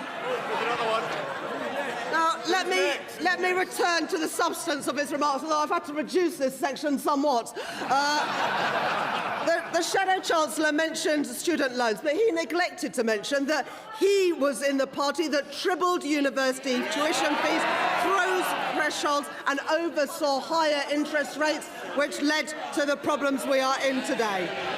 Now, on special educational needs, they left a system in utter crisis, as every parent, every child and every school will tell you. So we'll take no lessons from them. But in terms of where the money is coming from, it's sat out today in the documents. But of course, the Shadow Chancellor doesn't know that because he didn't even bother listening to my statement. Now, the Shadow Chancellor mentioned defence, but he neglected to mention that it was his government that left office without any plan to fund their pledge to spend 2.5% of GDP on defence. And it is this government, and with me as Chancellor, that we are delivering the biggest increase in defence spending since the Cold War. Now, the Shadow Chancellor mentioned the welfare bill, and on this one, I've got to say it is a little bit rich, because he neglected to mention that the welfare bill rose twice as fast in the last Parliament, and that he was Secretary of State for Work and Pensions. Mr. Speaker, they broke the welfare system, and it is this government that is fixing it. Now, the Shadow Chancellor mentioned youth unemployment. And as I said, there is more that needs to be done. After they increased the number of young people not in education, employment or trading by 113,000 and slashed the number of young people starting apprenticeships by 40%. So, Mr. Speaker, we'll take no lessons from the party opposites. They're the arsonists, not the fire brigade. And if they can't be honest about the mess they've made, no wonder they can't recognise that we are fixing it. Today's forecast shows that debt is down, borrowing is down, inflation is down, and interest rates are down from 5.25% where they left them to 3.75% today. And investment, living standards and growth, they are all up. Let me break it to him and to his leader. There's no blank page for the Tory party, no year zero. They gave us chaos and instability. Labour is fixing it. They gave us austerity. Labour is investing in Britain. They gave us 14 years of barely managed decline, and we are reversing it. Now, we know that if they ever get the chance, they'll do all of the same again. More chaos, more kids in poverty, more and deeper cuts. It would be terrifying if there was any prospect at all that they would ever win an election again. Now, the leader of the opposition can keep turning up every week, but it's a total waste of time. Their party is the past and not the future. And I don't know what is more pathetic. The culprits who jumped ship and joined Reform and its Russian mates, or the culprits who stayed in the Conservative Party and pretended that the last 14 years never happened. Either way, the choice is clear. Investment with Labour or austerity with the Conservatives. Stability with Labour or more chaos with the Conservatives. Wrong leader, wrong choices, wrong plan. Only Labour has the right plan for our economy and for our country. Chair of the Select Committee. Thank you, Mr. Speaker. And I have to say, the sound and fury from the opposite, the Shadow Chancellor, is extraordinary when it was his government that ran this country and citizens into chaos with the interest rate increases and inflation increases under the Truss mini budget. I welcome today's forecast partly, Mr. Speaker, because there's been so little speculation along the way, which I'm sure the Chancellor, the markets and the public and businesses welcome. That's the stability and confidence that we need to see. The Chancellor laid out her 3 choices to promote growth, and she will be appearing in front of the Select Committee next week, where we hope to probe her further. But in the meantime, can she tell us which of those 3 areas is she most excited about to grow the British economy? Chancellor. Thank you, Mr. Speaker. And can I thank my honourable friend for that question. I think the biggest change that we can make is ensuring that growth takes place in all parts of our country, rather than just a few people in a few parts of Britain. And the changes to economic geography that we started by changing the Green Book to give every part of our country the fair chance to get the investment and opportunity that they deserve means that growth will benefit everybody, not just a small few. Daisy Cooper, Liberal Democrat spokesperson. Thank you, Mr. Speaker. The country is paying the price for 2 anti-growth Labour budgets. Growth has flatlined. Youth unemployment is up, and the cost of living crisis grinds on, pushing people and businesses to the brink. So we are pleading with the Chancellor. Please, for the sake of our country, put a laser-like focus on getting a better trade and defence deal with Europe so we can protect our country, get Britain growing again and end the cost of living crisis. The Chancellor says that she will be making an announcement about trade relationships in a couple of weeks, but this government is 18 months in already. The Chancellor could have used today's spring statement to announce the government's intention to negotiate a new UK-EU customs union to kickstart growth, cut red tape for business and build ties with our reliable allies in the face of Trump's chaos. Why didn't she? Mr. Speaker, the spring statement comes at a critical time for our national and economic security. OBR projections will soon be out of date. Trump's illegal actions in Iran this weekend will be felt in people's pockets right here in Britain, with the cost of fuel and food set to rise. The Chancellor could have used today's spring statement to scrap the fuel duty hike, which is due this September. Why didn't she? Mr. Speaker, young people are angry and fed up. The next generation of young people could always expect that they would have a better life than the generation before. But that promise for today's young people has been ripped away.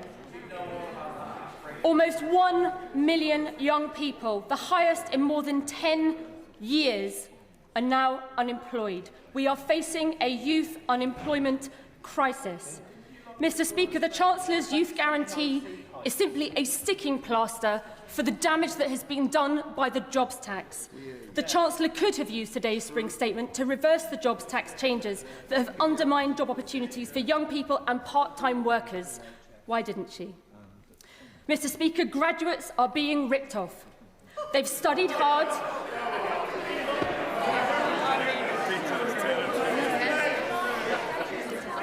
Mr. Speaker, graduates are being ripped off. Yes, that's right. She's right. They have studied hard. They have studied hard.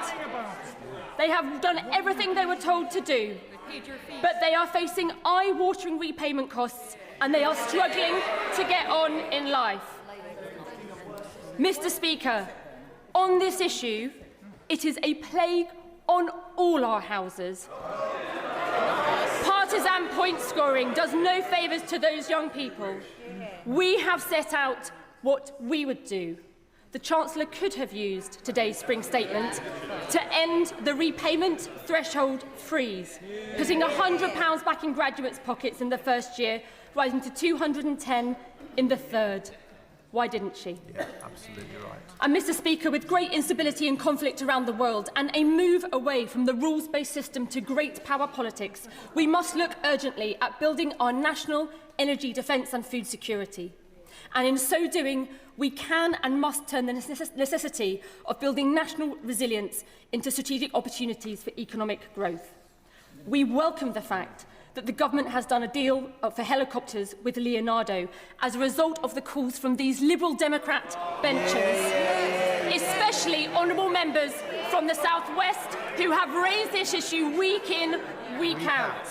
But the Chancellor could have used today's spring statement to launch a new defence bonds programme as part of a plan to spend 3% of GDP on defence by 2030. Why didn't she? And Mr. Speaker, finally, to come full circle, as I said, the country has paid the price for 2 anti-growth Labour budgets, and the OBR today is clear. The downgrade in 2026 in growth is bigger than the upgrade in the next 2 years combined. We have got to stop the short-term cycle of short-term Treasury tax grabs over long-term growth. Mr. Speaker, our United Kingdom is an amazing country and has enormous potential, but we cannot take this for granted. We must accept that we are stuck in a rut, stuck in a doom loop of low economic growth, and that is a big problem. I urge the Chancellor to take these measures that I have outlined to protect our country, to get Britain growing again, and to end the cost of living crisis. Chancellor of the Exchequer. Thank you, Mr. Speaker. The honourable member gives less an economic programme and more a wish list of things that she would like to see, without any means at all of paying for them. She seems oblivious also to the things that governments are doing. She says that we should have a closer relationship with Europe. I agree. I said it in my speech. But she omits to mention that that is exactly what the government are doing. We have taken action, as the honourable lady knows, with an SPS deal to back British agriculture and on Erasmus. And it is this Labour government which is working with our EU neighbours to tackle illegal gangs and to improve our security. The honourable member calls for a big cut in taxes. But VAT, at 20% as a standard rate, is the rate that her party introduced when they were part of the coalition agreement.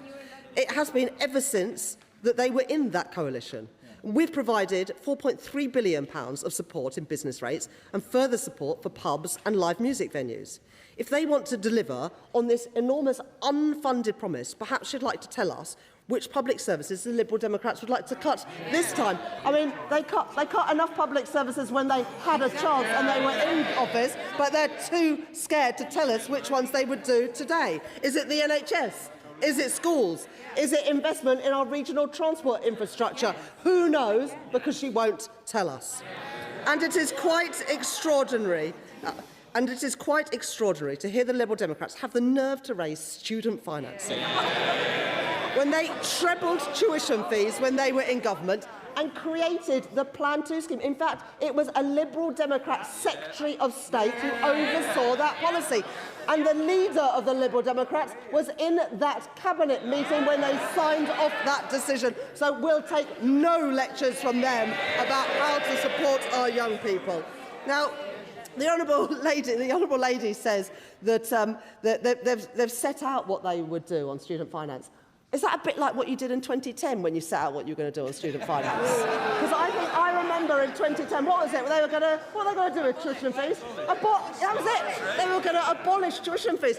But that's not what they did, is it? What did they do? Oh, they tripled them. So why should we believe a word that the honourable lady says now on student finance? So some of us haven't forgotten that they teamed up with the Tories to cut our police, cut local government and cut our armed forces spending too. And, Mr. Speaker, we are dealing with the consequences. That is why we are investing in our public services, to fix the damage that they did with the Conservatives. What have they been doing? Opposing our investment in the NHS, because that is what it means when you say you want to reverse the tax changes that we've brought in. Because the only reason we've got £29 billion more a year to spend in the NHS is because of the tax changes that we made. You can't have one without the other. The Liberal Democrats need to understand that. They're opposing our plans to build more homes. They're opposing our plans to make work pay. They opposed VAT on private schools to help the 93% of kids in our state schools. Mr. Speaker, they are simply not serious. Yuan Yang. Thank you, Mr. Speaker. I thank the Chancellor for her strong statement, and in particular for her words on deepening our alliances with our European partners. This is crucial for bringing down the cost of food and for healing the economic self-harm done by the party opposite. The Bank of England has said that her cuts to energy bills will help bring inflation down to around its target from next month. Will she commit to going further and continue to shield our constituents from global price shocks? Chancellor.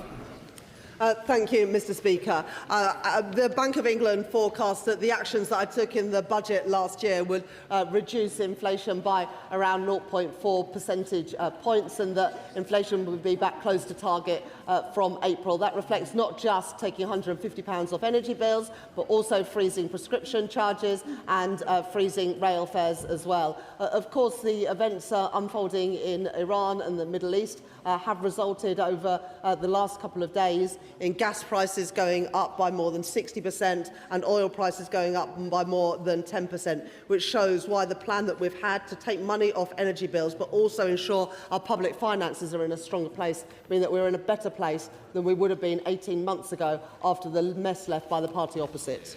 Sir Jeremy Hunt. Thank you, Mr. Speaker. Given what the Chancellor has just said about gas prices going up nearly 50% in the last week, her budget promise to reduce household energy bills by £150 is going to ring hollow for many people. But if cost of living is the real concern, isn't the biggest mistake to increase taxes by £66 billion? That is the equivalent of nearly £2,300 per household. And if that money is needed for public services, nearly all of that, £54 billion in fact, could be got by reducing the welfare bill to 2019 levels. So is it sustainable to keep raising taxes on people in work in order to pay ever more benefits to people not in work? Chancellor of the Exchequer. I've got huge respect for the right honourable gentleman, but he left a massive black hole in the public finances. There hadn't been a spending review for years, and during that time, inflation had gone through the roof because the Conservatives lost control of the public finances, and so we had to find the money to properly fund our National Health Service. And it is a bit rich for the party opposite to say that we should bring welfare spending down when they presided over a huge increase in welfare spending. And on the burden of taxation, our choices ensured that it is those with the broadest shoulders that are paying higher taxes. We got rid of the non-dom tax status. We're introducing the higher value council tax, VAT on private school fees, the energy profits levy. We are ensuring that it is those with the broadest shoulders that pay the higher prices, rather than the increases in inflation and interest rates in the last Parliament, which hit working people. Liam Byrne. Thank you, Mr. Speaker. The plan the Chancellor has just set out this afternoon shows that inflation is down, debt is down, bills are down, headroom is up, growth is up, and living standards up. I'd say that's testament to a plan for stability that's working. But that stability would be undermined if the Chancellor surrendered to the idea of £47 billion worth of unfunded tax cuts set out by the party opposite. So will she resist those calls? And as fiscal headroom opens up, will she look again at what can be done to drive down energy costs for small business and genuinely reform business rates, so that we are backing our wealth creators and not gambling with public finances like the party opposite? Chancellor of the Exchequer. I thank my right honourable friend for that question. We are backing the innovators with the reforms that we made in the budget last year to make it easier to list in London, easier to raise finance in the UK, and we have permanently changed business rates to have a lower multiplier on high street businesses and smaller businesses, particularly in the retail, hospitality and leisure sector. We did that by putting £4.3 billion into the system. All of that money would have been withdrawn by the party opposite. John Glenn. Thank you, Mr. Speaker. Undoubtedly, every government deals with different challenges, and I note that the Chancellor did not mention the challenge of COVID in the last period of government. And when I was in the Treasury, I did everything I could to support businesses with bounce-back loans, with support for our public services, and clearly that has significantly scarred the economy. But when the Chancellor last stood at the dispatch box, the Economic and Fiscal Outlook said that growth this year will be 1.4%. It's now 1.1% and flat over the period. The big strategic choice that this Chancellor faces, as the world is different in her tenure in office, is will she grip welfare spending at a time of grave insecurity in the world? Because an open promise to raise defence spending sometime over a 5-year interval will not cut it for this country's best interest. Right. Chancellor of the Exchequer. The honourable gentleman mentions the work that the previous government did on COVID, and of course it was right to support people with furlough and bounce-back loans, but it wasn't right to hand money to friends and donors of the Conservative Party with COVID contracts, and we are getting the money back that they wasted. On welfare, I'll say it again, it is a little bit rich of the party opposite, especially when the Shadow Chancellor was previously the Work and Pension Secretary, to talk about welfare spending when they presided over £113 100,000 increase in young people not in education, employment or training. We've already made reforms to universal credit to narrow the gap between the health element and the standard element. That will ensure that more people are out looking for work, and employment has increased since the start of last year. Jim McMahon. Thank you, Mr. Speaker. Fair day's pay for a fair day's work is a fundamental part of the British contract. But for many self-employed people and those on low wages, they are paying to work because HMRC have failed to update their mileage rates for now 15 years, in which case petrol, road tax and the rest has increased significantly. So can the Chancellor do what the Conservatives failed to do and ask HMRC to update their mileage rates so working people aren't paying to go to work? Chancellor. I'm very happy to arrange a meeting between my honourable friend and the responsible minister. I recognise that this is an issue and one being raised with me by the trade union Unison, amongst others. This doesn't just affect self-employed people, it also affects people in work. All right. Sir Aldney. Thank you very much, Mr. Speaker.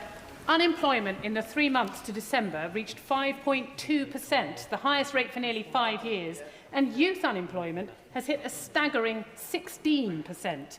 Training, hiring, retaining a skilled workforce are issues affecting businesses of all kinds across the country. The 2024 budget added over £5 billion of employment costs onto retailers, almost half of which came from the changes to employer NICs, with the cost of employing a full-time worker in a retail job rising by 10% and by 13% for those working part-time. 1 in 5 people's first job is in retail. So what steps is the government taking to tackle these unaffordably high unemployment costs for these businesses that provide entry levels for young people into our job market? Chancellor. What the honourable lady fails to mention is that the OBR forecasts that unemployment comes down in every year of the forecast and ends at a lower rate than it started. And it would be a little bit more plausible for the honourable lady to make these points if she didn't oppose everything we're doing to grow the economy, whether that is a third runway at Heathrow Airport or building the homes that families desperately need. Jessica Moore. Thank you, Mr. Speaker. The rail fare freeze benefits constituents who saw rail fares rise by 60% since 2010. Also, the announcement of 2 new railway stations in Newport East recently is warmly welcomed. Can I encourage the Chancellor to continue to invest in Welsh transport infrastructure? Chancellor. I thank my honourable friend for that question, and constituents in her Newport constituency will benefit when they commute to work or to college or to meet friends in Cardiff, Swansea, Bristol and elsewhere. But in addition to that, we are also building new railway stations and investing in new transport infrastructure in Wales with the £450 million that we announced at the spending review last year. Dame Caroline Downie. Thank you very much, Mr. Speaker. The Chancellor's words on defence just simply do not reflect the reality at a time when the world has never felt more unstable. Every corner of our armed forces is currently being asked to find cuts. People in Gosport only have to look out of their window to see all our Type 45 destroyers are currently laid up in Portsmouth Harbour. And this is the first year since the 1980s that we haven't had a ship in the Gulf at a time when the Middle East is a tinderbox. The RFA is on its knees. Defence companies are being tied up with bureaucracy, dither and delay. She's mentioned a couple of contracts, but so many of them are bogged down with dither and delay from this government. She's gaslighting the British people. White rights. This is a disaster. This is a disaster for our defence. It's a disaster for our armed forces. When is she going to face reality? I am the Chancellor that has overseen the biggest uplift in defence spending since the end of the Cold War. We are spending more on defence than the previous government was spending. And that is why yesterday I was able to announce a helicopter contract worth £1 billion. It's why last week a new frigate came from Rosyth. And it's why we've been able to invest in the Typhoon jets. So I won't take any lessons, frankly, from the party opposite when we are increasing defence spending and they oversaw a cut. Jane Kirkham. Thank you, Mr. Speaker. I welcome the changes to the Green Book to support investment in coastal and rural areas. Can the Chancellor confirm it will lead to infrastructure investment in transport, for example, in places like Cornwall, to support the investment being made in our industries, and particularly that 50 million into our critical mineral strategy? Chancellor of the Exchequer. I thank my honourable friend for that question and for the work that she's done to promote the investment opportunities in Cornwall. The Green Book means that for the first time, different parts of the country, urban, rural and coastal communities will all have their fair chance of getting the investment that they need. And this government's critical minerals strategy will have a direct impact, as it already is, on Cornwall, where the National Wealth Fund are investing in lithium and tin, as I've seen firsthand when I was there last summer. Dave Doogan. Thank you, Mr. Speaker. A 40-minute self-aggrandising monologue saying how wonderful everything is in the economy. Does the Chancellor have any clue how her tone-deaf monologue will have landed in the real economy, where growth has been downgraded, where unemployment is soaring, and where the cost of energy has just spiked? Nothing in her statement about what she intends to do on a strategic level about when energy goes to the price it was during the height of the Ukraine crisis. Nothing in there. So will she, rather than read her pre-prepared SNP attack lines, will she guarantee that she will step in and protect bill payers if these prices endure?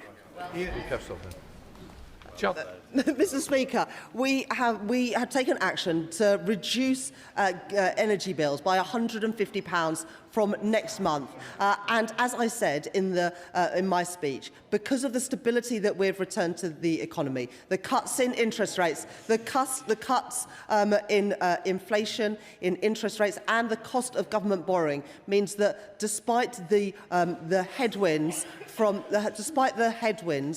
the Middle East and Iran, we are in a strong position to be able to respond to that.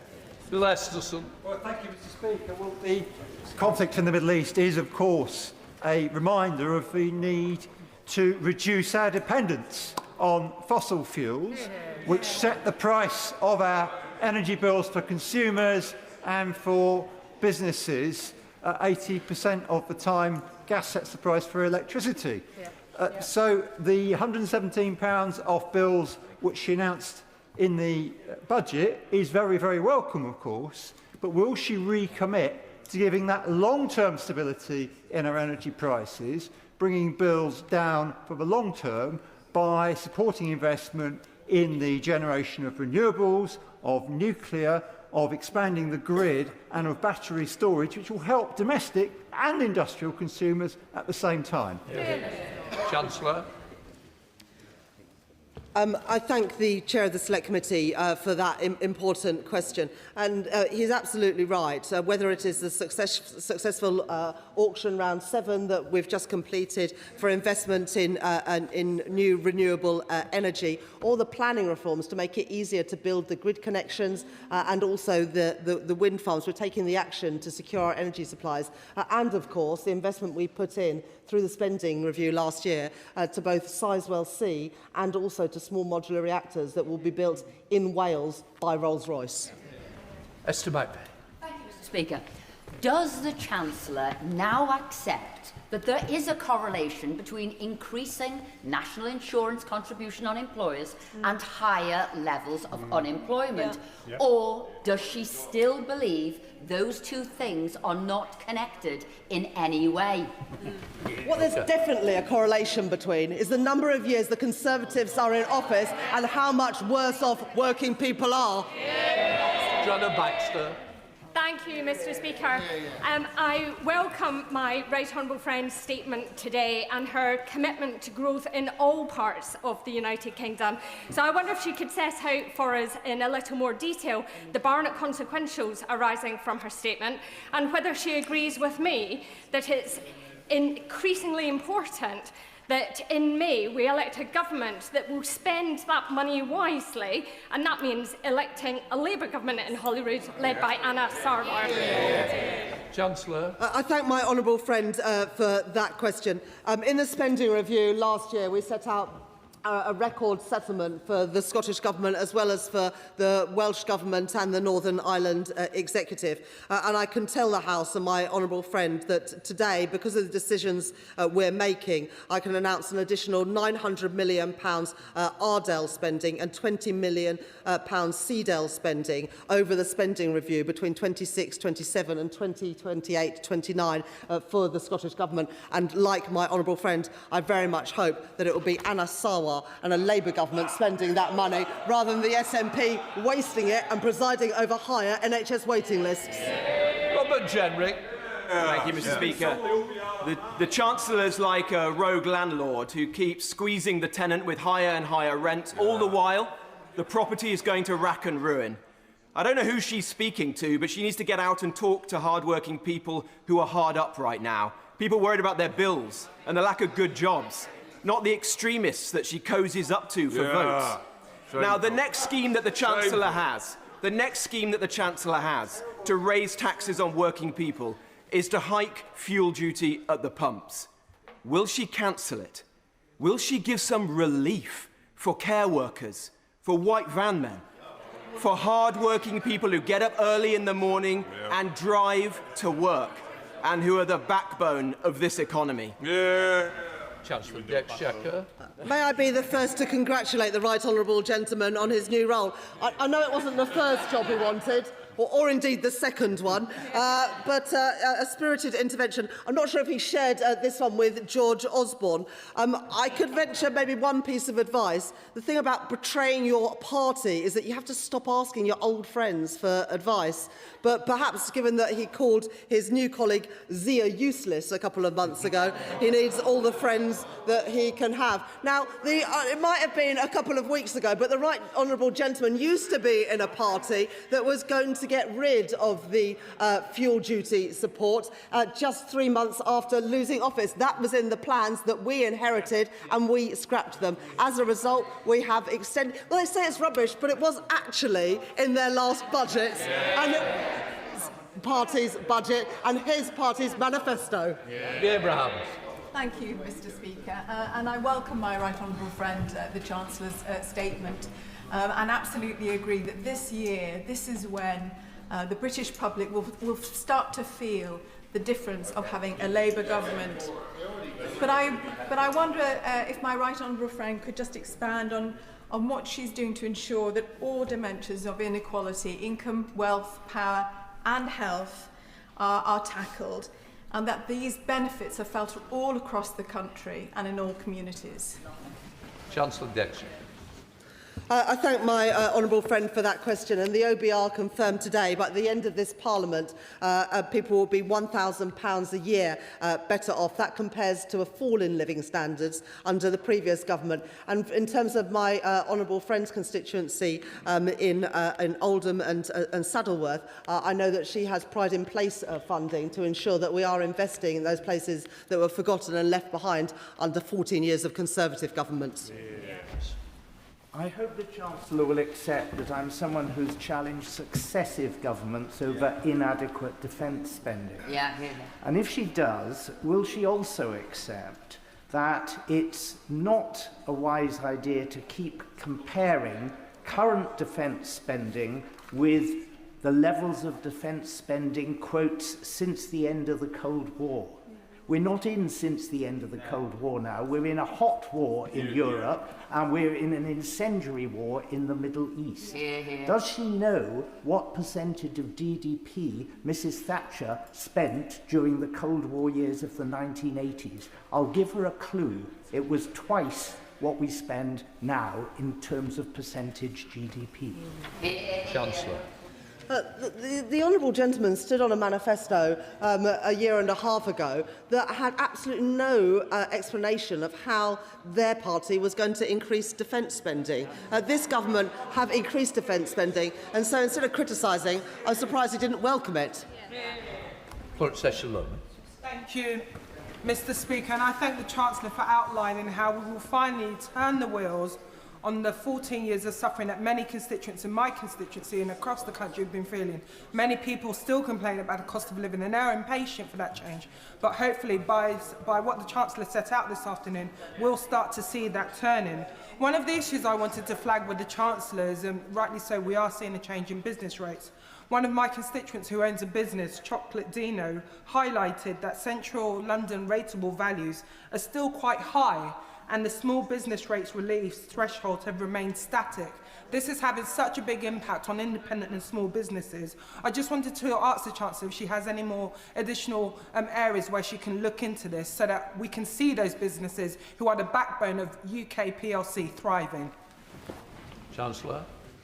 I thank my honourable friend for that question. And in her own Vauxhall constituency, thousands of children will be lifted out of poverty from next month because this Labour government has chosen to get rid of the two-child policy that was introduced by the party opposite and, of course, supported by their Tory Tribute Act friends over there. In terms of business rates, I'm sure that the Business Secretary or relevant minister would be happy to meet with my honourable friend. But the changes we've made does mean that there is a permanently lower multiplier for smaller businesses and high street businesses.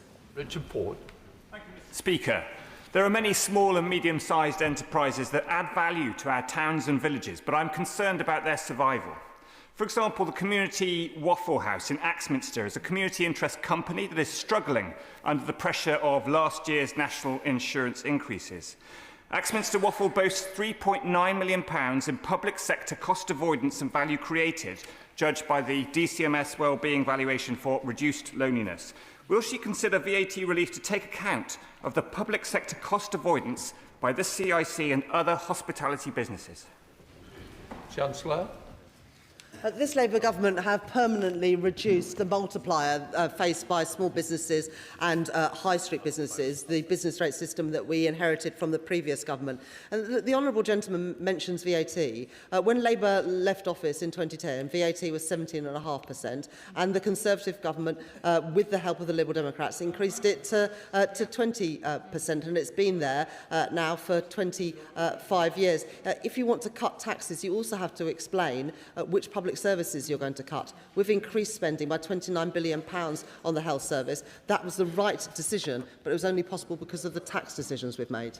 Thank you, Mr. Speaker. The stability the Chancellor has brought back to our economy has allowed us to allocate record levels of infrastructure investment. Alongside this, a Green Book review creates the conditions for meaningful investment in previously left behind places like Lancashire.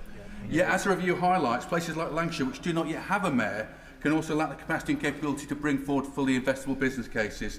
In recent months, myself, Lancashire colleagues and leaders of Lancashire Combined Authority have written to Government asking for interim capacity funding to develop fully investable proposals. The need is urgent, so would the Chancellor meet with me and colleagues to discuss how we can bring forward the game-changing growth projects that Lancashire needs? Chancellor. I thank my honourable friend for that question, and he's a strong advocate for his constituents in Rossendale and Darwin, and also was a big advocate for the reforms to the Green Book that we managed to bring in at the budget last year. And because of those changes, we will now look more favourably at investment opportunities in urban areas and in rural areas, in coastal communities, and in places that have been left behind. And be very keen to welcome any suggestions for specific investments in his constituency, either through the British Business Bank, UK Export Finance or the National Wealth Fund, all of which have had its budgets expanded under this Labour government. Thank you, Mr. Speaker. The Chancellor stands there and says that living standards are up and the economy is growing, but people can see the reality in their everyday lives. Unemployment up month on month, energy bills higher than when they came to power, and the latest figures, in fact, show that per person our economy is shrinking. Yet she stands there and says she has the right economic plan for our country. Does she have any idea how that sounds to people out there who are working harder than ever with less and less left over at the end of every month? Chancellor. It's good to see the honourable member still on those benches. I thought that she was going to be joining her Tory Tribute Act friends over there with the MP for Newark.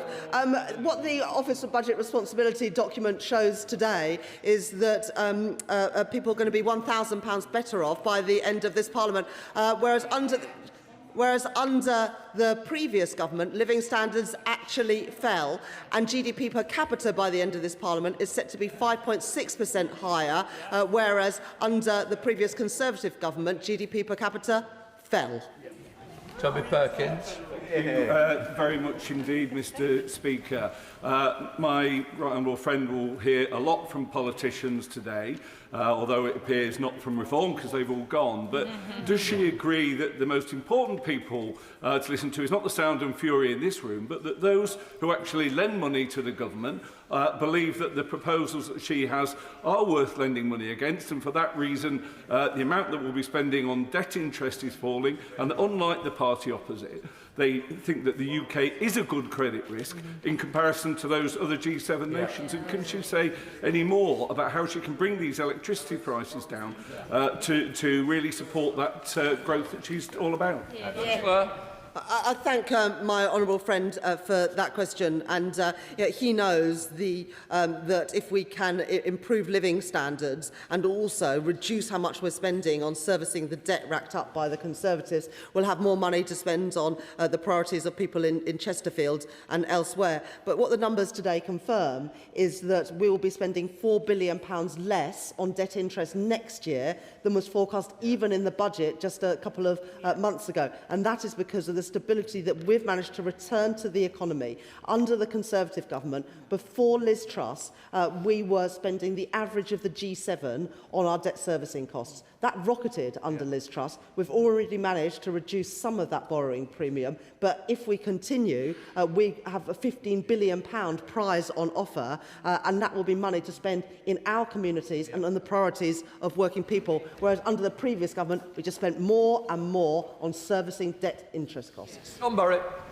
Mr. Speaker, the result in Gorton and Denton shows voters want bolder action from politicians against sky-high privatised bills and rents and no families left struggling in poverty. So, will the Chancellor listen and scrap her dysfunctional fiscal rules and start with scrapping the overall family benefit cap, which still means over 200,000 children aren't getting the help they need to live, if not a nice life, at least one without needless, grinding hardship? Chancellor. Thank you, Mr. Speaker. I believe in fair taxes and I believe the wealthy should pay their fair share. But I do believe in doing so in a credible way which actually delivers for our constituents. That's why, in my two budgets, I've ended the non-dom loophole, charged VAT and business rates on private school fees, raised capital gains tax and introduced a high-value property tax, which I believe that the Green Party actually oppose in London. The honourable member failed to mention her party's policy on defence and defence spending. This is important, especially now. We know that the Green Party want to leave NATO. She doesn't want to say it, but it is her party's policy. Alison Taylor. Thank you, Mr. Speaker. Does the Chancellor agree that sound management of the economy has provided the fiscal headroom to invest in large infrastructure projects? And can she contrast that with Scotland, where the SNP government cancelled the Glasgow Airport railway link and sold off the land at a loss? Chancellor. Well, to be honest, when the SNP get involved in infrastructure projects like trying to build a couple of ferries, it all seems to go horribly wrong, which is why, despite the fact that they've had a record settlement from us, NHS waiting lists in Scotland continue to increase, whilst in England and Wales, under Labour governments, they're falling. Graham Stewart. Mr. Speaker, business has been crushed by the taxes brought in by this Chancellor. And, of course, just a year ago, in a fairly gloomy forecast by the OBR then, they were suggesting 1.8% GDP growth, 1.8 over the forecast period. That has now been reduced to 1.5%. And if the central mission of this Chancellor and supposedly this government is economic growth, how can it be that she can stand there today and say it's working when on her central directive, the central mission, it's been marked by the OBR that she's going in exactly the wrong direction, making all our constituents poorer? Can she please explain that to the House? Chancellor. That is just completely wrong. What the OBR say today is that people will be £1,000 a year better off by the end of the forecast period, that GDP per capita will increase by 5.6% after having fallen under the previous government, and growth, productivity growth, was revised down, yes, at the budget because of the policies of the previous government. It has not been revised today. Rosie Wright. Thank you, Mr. Speaker. I was a young person whilst the Tories were in power, and the reality is they locked my generation out of home ownership, and living standards were worse than our parents, and public services that we relied on growing up were cut because of decisions made by their government. And I remembered a mini-budget that meant that I saw interest rates on my student loan rise. A student loan that is so high because of the plan that they introduced under the coalition government and because they changed maintenance grants to loans. So does my right honourable friend agree that it's only the Labour Party that can change this country for young people, and they finally have a government that will match their ambition? Chancellor. I thank my honourable friend for that question. And when I was visiting Kettering with my honourable friend recently, it was just ahead of the investment, the capital investment in a new SEND provision in her constituency, so that more young people, some of the most vulnerable, can be educated locally in Kettering with better outcomes for them. In terms of student finances, the last government lost control of inflation, and of course student loans under Plan 2 and other schemes is linked to inflation. Because we have reduced inflation, we will be reducing how much people pay in interest on their student loans, and that is the best way for helping them. And I hear some shouting from the opposite benches. Inflation went to more than 11% when they were in government, and they froze the threshold. On Plan 2 student loans, which they introduced for many years. Sam Eagles. Mr. Speaker, the Chancellor raised a laugh at the start of her statement today when she said that she was following the right policies for this country. Policies which have resulted in lowered economic growth, higher unemployment, people staggering under an increased tax burden, and businesses being damaged by employment taxes. And yet she has shown no change. Why has she not addressed the issues of lowering the cost of employing people, of reducing the tax burden on hard-working people to help them with the cost of living crisis, and of reducing energy prices which have been driven up by the net zero policies followed by this government? Does she realise that people will be angered and amazed at her complacency today? Well, Madam Deputy Speaker, GDP per capita, which is what matters in people's everyday lives, has been revised up 5.6% over the course of this Parliament. Unemployment is set to fall in every year and end the Parliament at a lower rate than it started. We're taking £150 off energy bills from next month. And in the spending review last year, we announced a record settlement for the Northern Ireland Executive, and I can confirm today that that settlement increases further by £380 million over 3 years for Ardell spending and £10 million for capital spending, money that you can spend on the priorities of the people in Northern Ireland. Catherine West. Thank you very much, Madam Deputy Speaker, and could I commend the Chancellor for her laser-like focus on young people, including apprenticeship starts and also maintenance grants. And could I ask her to work with the Education Secretary so that by the autumn, when we know exactly the impact of this awful war in the Middle East, whether there's any help that can be given to graduates so that they can become the next people to get mortgages and get onto the housing ladder? I thank my honourable friend for that question, and the £800 million that we're spending on the youth guarantee, the increase in money we're spending on further education and apprenticeships will all benefit young people, including the 60% of young people who never go to university. But we are also reintroducing maintenance grants for the poorest students to help them.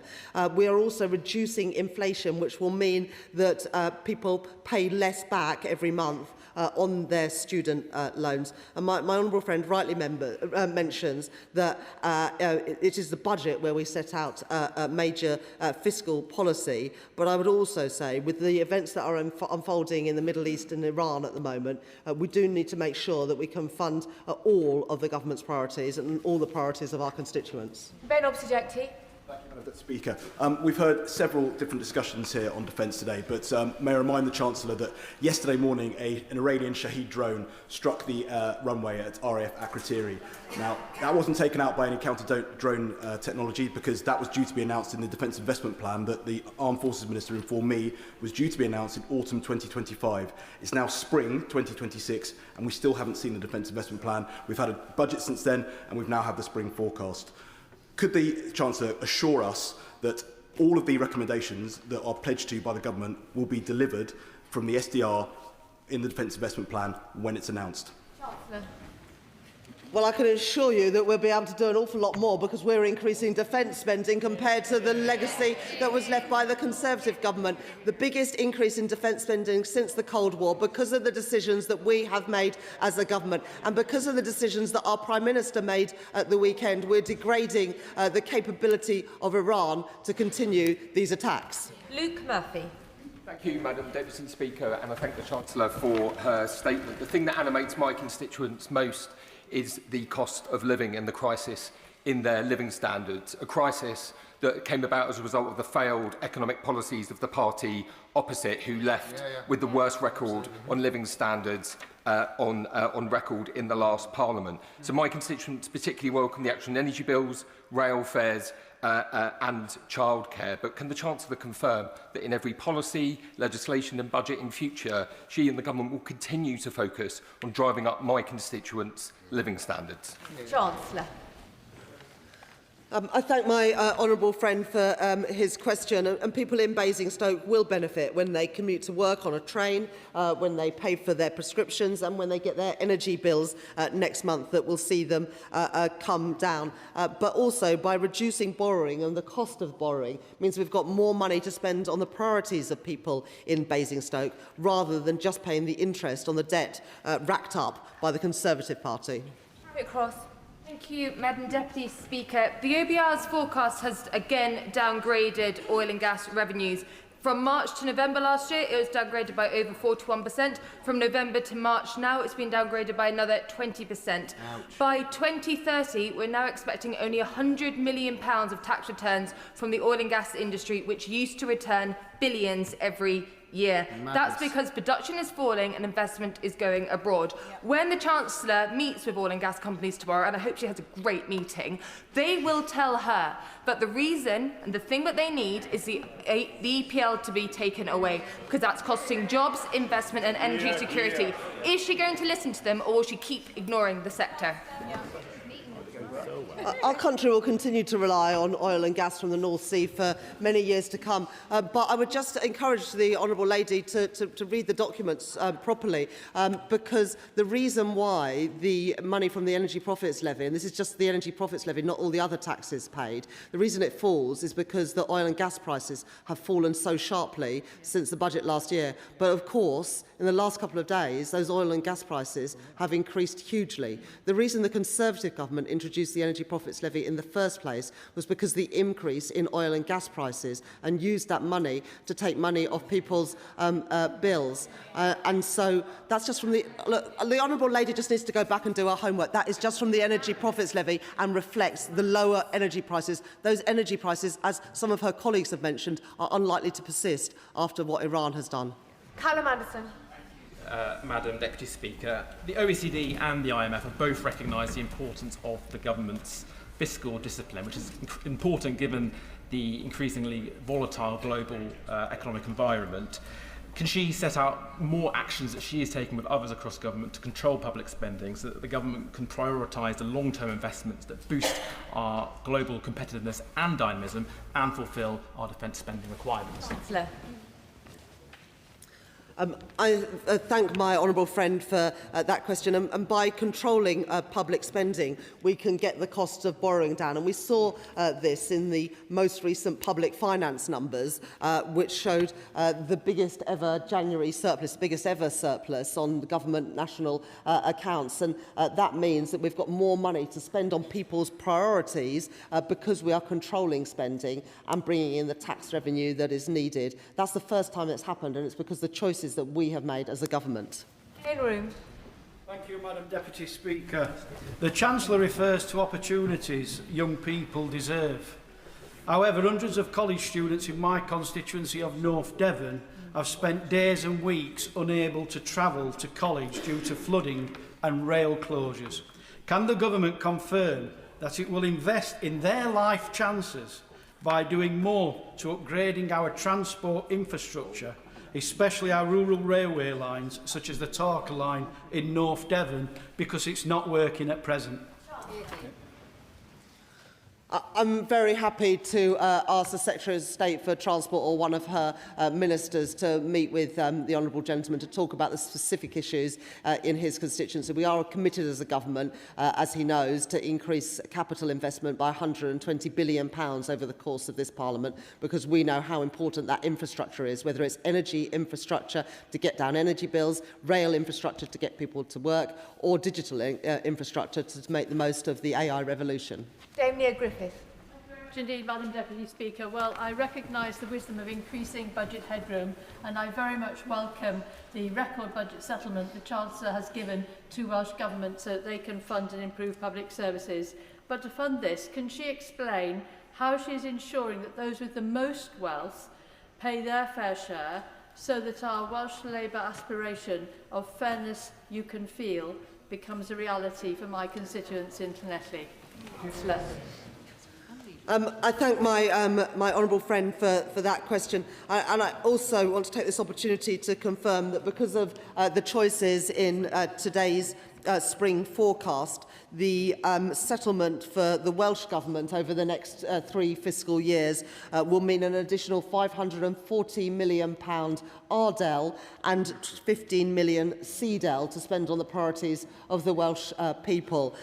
Specifically on ensuring that the wealthiest pay their fair share, that's something that is very important to me and to this government, which is why we've introduced VAT and business rates on private schools, why we've got rid of the non-dom tax status and are introducing a high-value council tax to ensure that it is those with the broadest shoulders who pay their fair share, and as a result we need to ask less from ordinary working people. Ben Lake.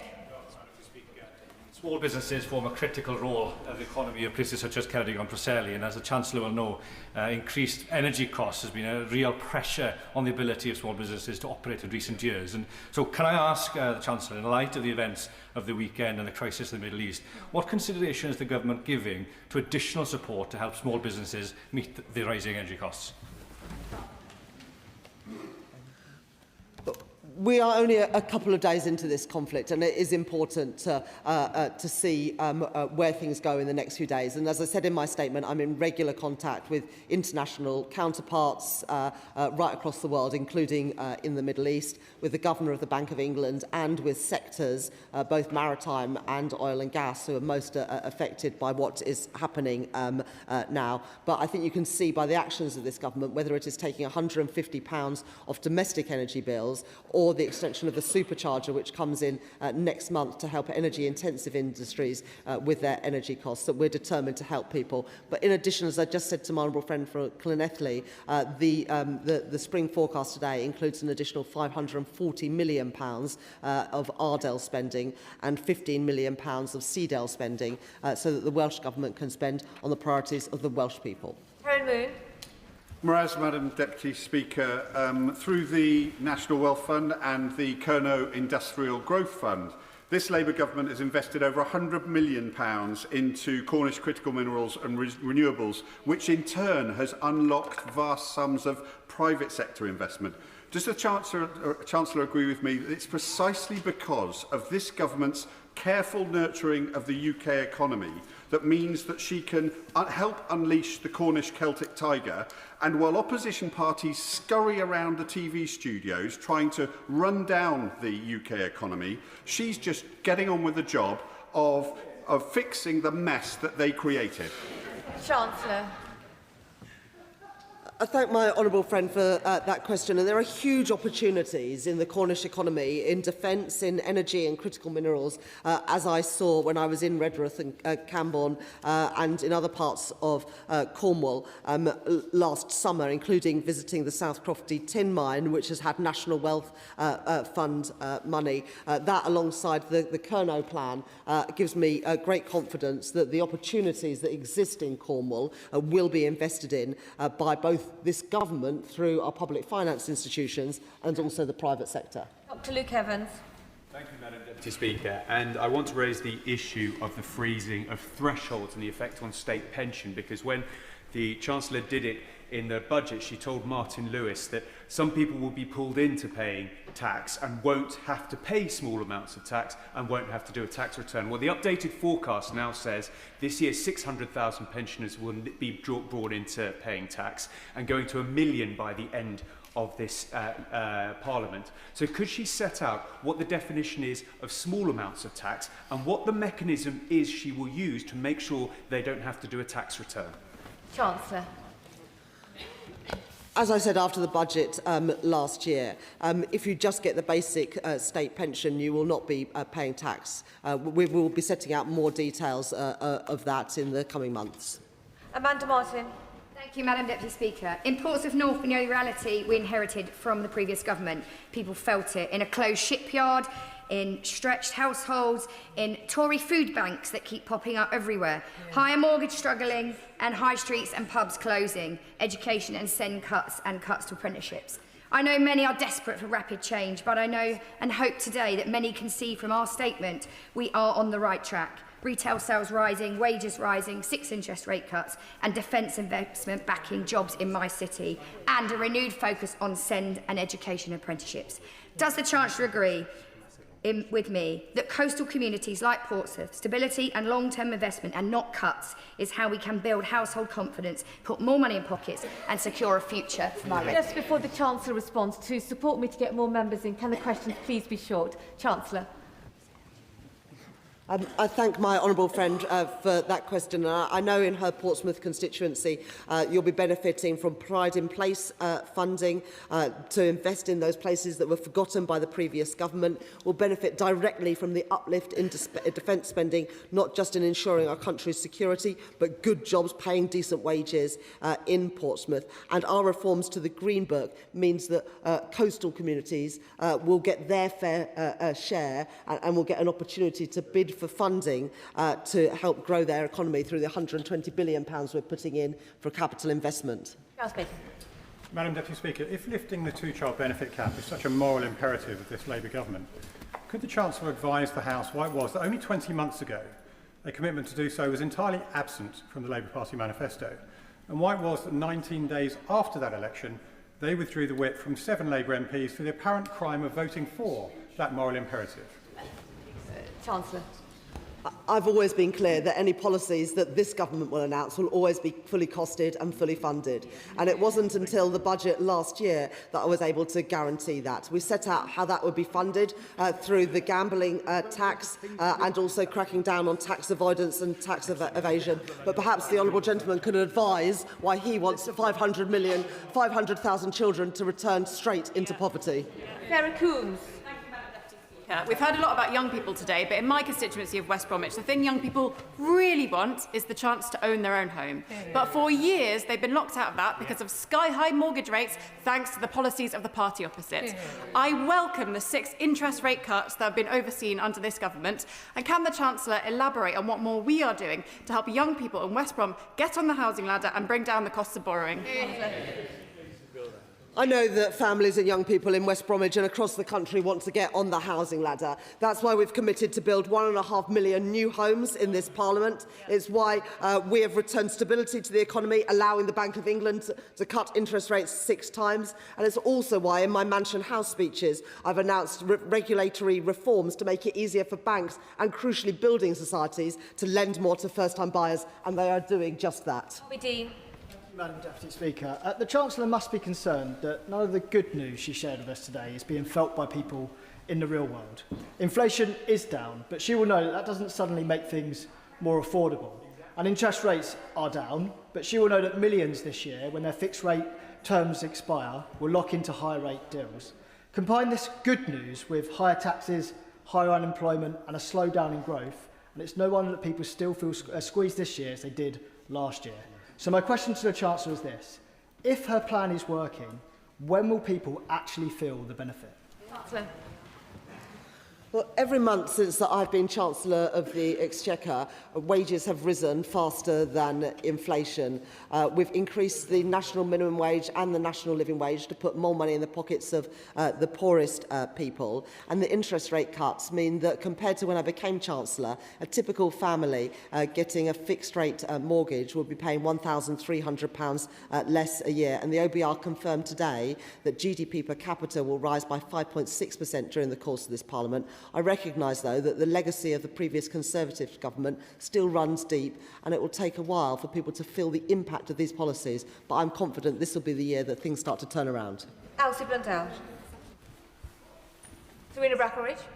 Madam Deputy Speaker, does the Chancellor agree that restoring confidence and hope for families in Wolverhampton and Willinghall is achieved by a stable economy, with borrowing falling, debt interest falling and inflation falling faster than expected, moving away from the chaos of spiralling mortgage rates to the stability of falling rates? Chancellor. Well, I was very pleased to spend some time in my honourable friend's constituency recently, where we met a family who are now able to get on the housing ladder because of those reduction in interest rates. And so instead of living with mum and dad, that couple and their young child are now able to get a home of their own. That's only possible because of the stability that we've returned to the economy, giving the Bank of England space to cut interest rates 6 times since I became Chancellor. Good. Thank you, Madam Deputy Speaker. The Chancellor claimed to be cutting debt, but she will know that the OBR Economic and Fiscal Outlook at paragraph 5.9 says public sector net borrowing is forecast to increase public sector net debt in each year by an average of £92 billion. So to avoid misleading the House, will she correct the record? Chancellor. The OBR have revised down the level of debt in every year of the forecast. Elsie Blundell, are we ready? Thank you, Madam Deputy Speaker. I would like to thank the Chancellor for her statement and the decisions that she has taken to ensure the stability of our public finances so that we can improve our public services. As the Chancellor will know, the number of individuals within the probation system is at an all-time high, with violent reoffending perpetuating the cycle of crime and leaving the public at risk. What steps will be taken by the Treasury to drive down the number of staffing vacancies within the probation service, ensuring that those within it are working relentlessly in reducing reoffending and ensuring the safety of the communities that we represent? As Chancellor, my responsibility is to make sure that in the spending review we had fair settlements for every department, including a big uplift in the settlement for the Ministry of Justice, so that we can invest in probation staff, in prison officers, and indeed in prisons, which were full to bursting point when we came into government because of the legacy of the previous government. Kirsty Blackman. It's not just an uncertain period for North Sea workers, it is a crisis, and it has been a crisis for years. Investment has completely disappeared, jobs are being hemorrhaged, and now it's being made even more clear why we need a homegrown energy supply, why we cannot rely on importing from overseas. Will the Chancellor, as she meets North Sea leaders tomorrow, listen to their calls on the EPL, give confidence in the future of the industry, and ensure that my constituency and those across the UK don't continue to hemorrhage these jobs? I thank the honourable lady for that question, and I'm meeting the North Sea oil and gas sector tomorrow because of the huge volatility that we are seeing in oil and gas prices at the moment. Since the budget, the OBR forecasts show a sharp fall in oil and gas prices, but of course we've seen some of that reversed in the last few days. That, if it continues, will put pressure on the bills that all of our constituents pay, and it is important that we get the right balance between taxing profits and also making sure that our constituents can pay to fill up their car and also pay their gas and electricity bills. Geldard. Madam Deputy Speaker, and I warmly welcome that the UK will now, thanks to these Labour choices, spend £3 billion less per year on debt interest by 2030. My constituents in South East Cornwall will need to feel this in their daily lives. So will the Chancellor further outline how this unlocks the ability to tackle living standards rather than spending to service debt, and how this might support local infrastructure? We're currently spending £100 billion a year on interest payments on government debt. That's not reducing the government debt, it is just the interest on government debt, and that's 1 in every £10 of what government spends. I think there's better ways to spend that money, which is why I'm determined both to start bringing down the debt, but also, crucially, to reduce the interest payment on that debt. And the OBR confirmed today that next year we're going to spend £4 billion less on interest on government debt because of the decisions we've made to return stability and give confidence to investors. Andrew Morrison. The statement began really well by outlining the desperate international situation and by praising our armed forces. But does the Chancellor agree that her remarks would have been all the more credible if she had announced that the dither and delay that has plagued defence spending over the past 18 months was brought to an end, and that she had set a date for the publication of the much-delayed defence investment plan?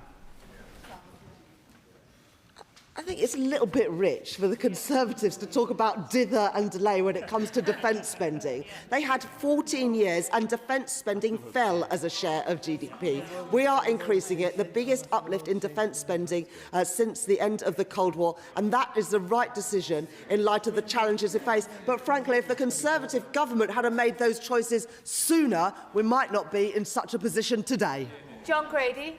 Thank you, Madam Deputy Speaker. I welcome the Chancellor's commitment to reducing government debt and the 95,000 children in Scotland being lifted out of poverty, and the revival of Glasgow's military shipyards, where we will build Labour boats, unlike S&P boats, which will work and have real windows. But would the Chancellor of the Exchequer agree with me that despite over £11 billion extra for the Scottish Government, it is an absolute disgrace that NHS waiting lists in Scotland are at a record level and standards in schools are falling? I thank my honourable friend for that question. 95,000 children in Scotland will be lifted out of poverty, and today we've been able to announce a further uplift in the budget available for the Scottish Government. I think we can only hope that it's a Labour government, not an SNP one, that has the chance to spend that money. Otherwise, I fear more increases in NHS waiting lists, worse results for kids at schools, because that is the SNP legacy. Lockhart. Madam Deputy Speaker, the Chancellor calls this the right plan, but for who? For farmers being taxed to death, waspy women who are still waiting for justice, for small businesses and hospitality firms barely surviving, for hard-working childminders who are set to lose their 10% tax allowance. With energy price rising excessively because of the escalating conflict involving Iran, families and businesses are already worrying about heating their home or filling their cars. They have heard absolutely no hope, nothing today. What they see is soaring public spend on housing and support for asylum seekers, unachievable and expensive net zero spend, while their own bills are rising. When will this government put hard-working British families first? Well, it was a Northern Ireland executive who came to us asking for additional money this year to fund their priorities, which we have given, and also in today's settlement an extra £380 million in day-to-day spending and £10 million in capital spending for the Northern Ireland government to invest. If the Honourable Lady doesn't want that money, I'm sure other parts of the country would. Catherine Atkinson. Thank you, Madam Deputy Speaker. Derby will be the home of Great British Railways, which, with rail continuing its journey back into public ownership, will be focused on serving passengers rather than profit. Under the previous government, rail fares rose by 60% between 2010 and 2024, and now, with Labour, they are frozen. Does the Chancellor agree with me that bold measures like this to tackle travel costs will help bring down the cost of living? I was really pleased in the budget last year to announce the plan for Derby alongside my honourable friend and her neighbouring MP in Derby, as well as the Mayor of the East Midlands. Derby will benefit from hosting Great British Rail in the way that we will all benefit from better train services under Great British Rail, and Rolls-Royce will benefit from higher defence spending and higher energy spending, including on small modular reactors, bringing more good jobs, paying decent wages to Derby. Thank you, Madam Deputy Speaker. Blairite policies told 50% of my generation to go to university. And looking back at the conversations, rarely did anyone ever talk about who would pay for these students to go to university, and then how the jobs market would then take on this amount of graduates. Now, it's clear that the student finance system doesn't work at the moment. And the goalposts keep shifting with government policies. I think there is a cross-party view that something does need to be done about this. So does the Chancellor view this as a serious issue, and what does she plan to do about it? The view of the electorate just 18 months ago was that it was time to get rid of the Conservatives because of the broken system that they had left, whether it was student finances, the NHS, our prisons, our schools that were crumbling, and as a result, he's sitting on those benches, and I expect it'll be for many years to come. Finger. Thank you, Madam Deputy Speaker. Does my right honourable friend agree with me that we saw from the Shadow Chancellor's performance that the number of times that a politician points their finger is often inversely proportional to the number of valid points they make? And the valid points that really matter to my constituents in Rugby and the surrounding villages are that there have been 6 interest rate cuts under her chancellorship. Inflation is coming down. We have the highest growth of European nations in the G7, and far too much more to mention here, Madam Deputy Speaker. Chancellor.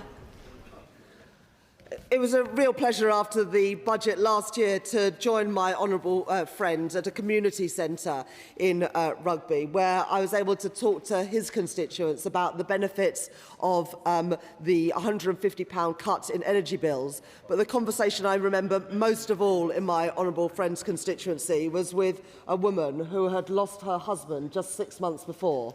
She had 4 children and would benefit because of the changes that we had made by getting rid of the 2-child limit. That's a conversation I won't forget, and it's the difference that we are making as a party in government. Ian Amos.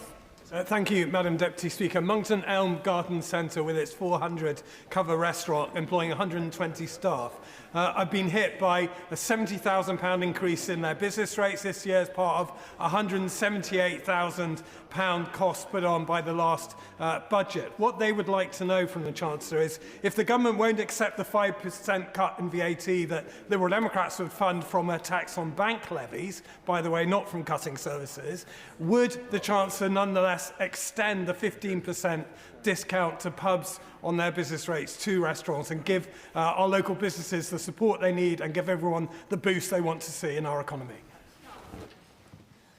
Thank you, Madam Deputy Speaker. As the honourable gentleman knows, we are currently conducting a review of how the Valuation Office calculates business rates, including for our hospitality sector. But the last time the Liberal Democrats were in office and they had a choice over VAT policy, they increased it from 17.5% to 20%. So I'm not really sure why the public should believe that this time there's somehow going to be different.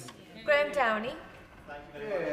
Deputy Speaker, and can I thank the Chancellor in her statement for acknowledging the incredible contribution of the workforce at Rosyth in the rollout of the Type 31 frigate just last week. And I also thank the Chancellor for the ongoing investment in energy infrastructure, particularly as we see increasing challenges in the Middle East coming towards energy bills. Can I ask her, as she has done up to now, to make sure that we keep an eye on that situation with energy bills and that we're making sure we're investing wherever possible for our future energy security, but also to help people in the short term where necessary? It was a real honour for me to be able to visit my honourable friend's constituency and see the Type 31 frigates being built there. This government is investing in defence and also investing in the skills of our young people so that they can get the jobs in these expanding sectors, unlike the SNP government in Scotland, who aren't investing in our young people. And as a result, too many defence companies are having to bring in labour from abroad because of the SNP's dislike of defence spending. Thank you, Madam Deputy Speaker. For all the Chancellor's words about forecasts, reality bites when the real unemployment figures are examined. 5.2% today, the highest point since the pandemic, and youth unemployment at a considerable high. So instead of relying on forecasts that are never, ever right, how many more people need to lose their job? And throughout this forecast. The BRC and OBR staff greatly appreciate Richard's leadership over his 5 years in office, and we hope that this forecast continues his commitment to rigour, objectivity and transparency. In a demonstration of their joint leadership, David and Tom will, in a moment together, run us through a summary of the forecast that we've just published, after which they'll take questions, both from those here today and those joining us online. If you're watching online, you could submit questions at any time on Slido, which you could access via the link on our website. Before that, I should start by thanking, on behalf of the Budget Responsibility Committee, staff at the OBR, the Treasury, and in other government departments for their expertise, perseverance and flexibility in putting this latest forecast together. Of course, all of the analysis and conclusions continue to represent the BRC's own independent judgments. With that, let's hear from David first, and then Tom. Thanks, Laura. Good afternoon, everybody. This spring forecast from the OBR is really an interim update on the economic fiscal outlook ahead of the next budget. But as many of you will know, today is not the day to provide a formal assessment, a pass-fail judgment almost, on whether the government's on track to hit its fiscal targets. And that's precisely because it is not a budget, it's not a major fiscal event, and the intention of the government is to have one fiscal event a year, one budget. And it makes sense that the formal assessment of whether the government's on track to hit its fiscal target should be made at that point, when the government has made adjustments to the fiscal position, partly in the light of the OBR's so-called pre-policy forecast as to what would happen in the absence of any changes. So today what we do is provide an updated and I think broad picture of the economic and fiscal outlook. As you would anticipate, the military action in Iran and right across the Middle East began as we were finalizing the forecast, and the events of the past 3 days do one thing, which is just illustrate how quickly the economic environment can change. And there is indeed a great deal of emphasis on our forecast today about the range of uncertainties around a central forecast. And it's a central forecast which hasn't been updated just in the last 48 hours to reflect some movements in market prices. Some of those movements are very substantial. Oil prices are up at least 12% or so on where they were on Friday, and a little bit more relative to the point at which we took a fix on the market expectations of both the spot prices and the futures prices. Gas prices up considerably more than that. It's not right, though, I think, to assume that all the market developments over the last week or so have been in the direction of making the economic and fiscal outcomes more difficult. For example, stock prices, despite having fallen rather a lot in the last couple of days, are still rather above the point at which we took our estimate of market determinants a few weeks back. And gilt yields, as people will know, have risen very substantially in the last 48 hours, but they sit around about where they were when we took our estimate of the market yield curve and where that might be going a few weeks ago. This EFO, as I say, focuses very much not just on a central forecast, but on a range of possible outcomes either side of it. That range is large, and we give estimates in the book on the probabilities that economic and fiscal aggregates fall within ranges either side of the central forecast. One thing that hasn't changed very much in the last few days, and indeed in the last several months, is that this is a forecast made, and this is a government that faces a situation which is very challenging fiscally. The chart on the right illustrates just how much in the UK the stock of debt relative to GDP has increased, a reflection, of course, of what's in the left-hand chart there, which is the scale of borrowing.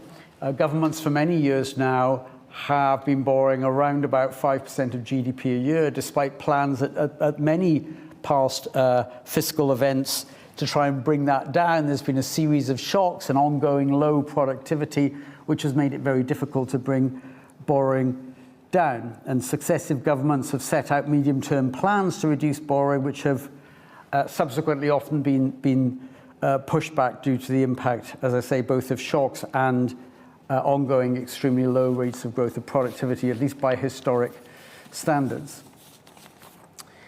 At the same time as borrowing has been high and the stock of debt has moved to unusually high levels, the tax take out of GDP, as this chart illustrates, has been on a rising trajectory for several years. Indeed, looks set to reach a level which is amongst the highest, probably is the highest, since the end of the Second World War. And I would say that both what's happened to the tax take, which is a determined effort to control the growth of debt, and what has happened to the scale of borrowing and the size of fiscal deficits really are symptoms of, more than anything, one underlying cause, which has been a very slow growth in productivity, which really goes back at least to the financial crisis of, what now, 17, almost 18 years ago. So much for where we are now and where we have been. Let me turn to our latest forecast. And I think the central forecast really hasn't moved very dramatically from where we were in November, where we assumed that productivity growth would run at around about a level of 1% a year. That was a central forecast, considerable uncertainty about it, something I'll come back to in just a moment. There has been a slight change in our assumption about labour supply, largely driven by what was really a substantial change in the Office for National Statistics assessment of the scale of net immigration, and more specifically a change in their measure of net emigration by British nationals, which is now estimated to have been very large relative to the previous forecast, something like 85 to 90,000 a year, more people leaving the UK net than the ONS had thought. We've taken that on board and assumed that that higher level of net emigration of British nationals runs at a level which is actually pretty close to the average over a longer period now, and reduces the scale of net immigration by around about 60,000 a year, which has knock-on impacts on the size of the labour force in the UK, and has a marginal but not entirely trivial impact on the rate of growth of aggregate GDP, but virtually no effect on the rate of growth of GDP per capita, which is a measure of living standards and more relevant in many ways as a measure of economic health than is simply the rate of growth of aggregate GDP without any adjustment for changes in population size.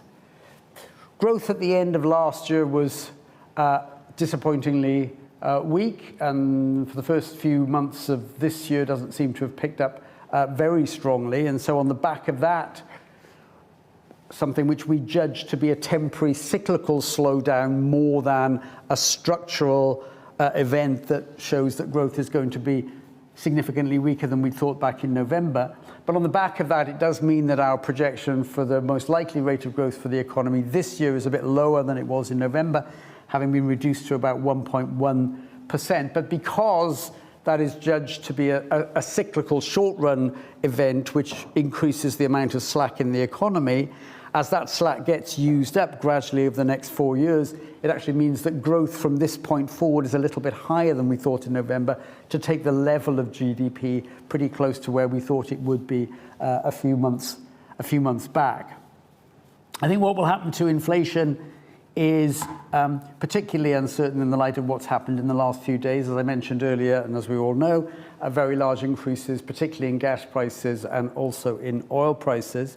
Our central expectation had been that inflation would fall back toward the Bank of England's 2% target during the course of this year and be about at that level at the end of the year. There must be more uncertainty about that right now, although I would note that if one is thinking about the inflation impact of what's happening to oil and gas prices, I think it's more relevant to look at futures prices than spot prices, and the futures prices of both oil and gas have not spiked up anything like the same extent as the immediate trade prices or spot prices, which suggests that one might exaggerate the inflationary impact if one just looks at spot prices of oil and gas.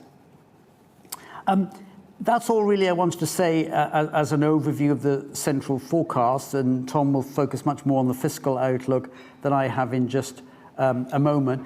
Perhaps I might finally just emphasise one thing, which is just how much actually, can we go back, Laura, if you don't mind, can we go back to that? Just how much of the extremely challenging fiscal position that the UK is in reflects low growth in recent history. And if you look at the chart on the right, it's just where you might have anticipated the level of GDP in the UK to have been over the last several years. If you take where the level of GDP was on the eve of the financial crisis, early 2008, and assume that GDP had followed the trend line that it had been on for much of the previous several decades, we would have followed the dotted line. The solid line is the path that GDP has actually followed, including our forecast, our central forecast at the end of it. Right now, the level of GDP per person in the UK is around about 30% below where it would have been had there not been a profoundly different trajectory for productivity in the period since the financial crisis. It is not surprising on the back of that the fiscal situation in the UK remains very challenging. What happens next is difficult to forecast.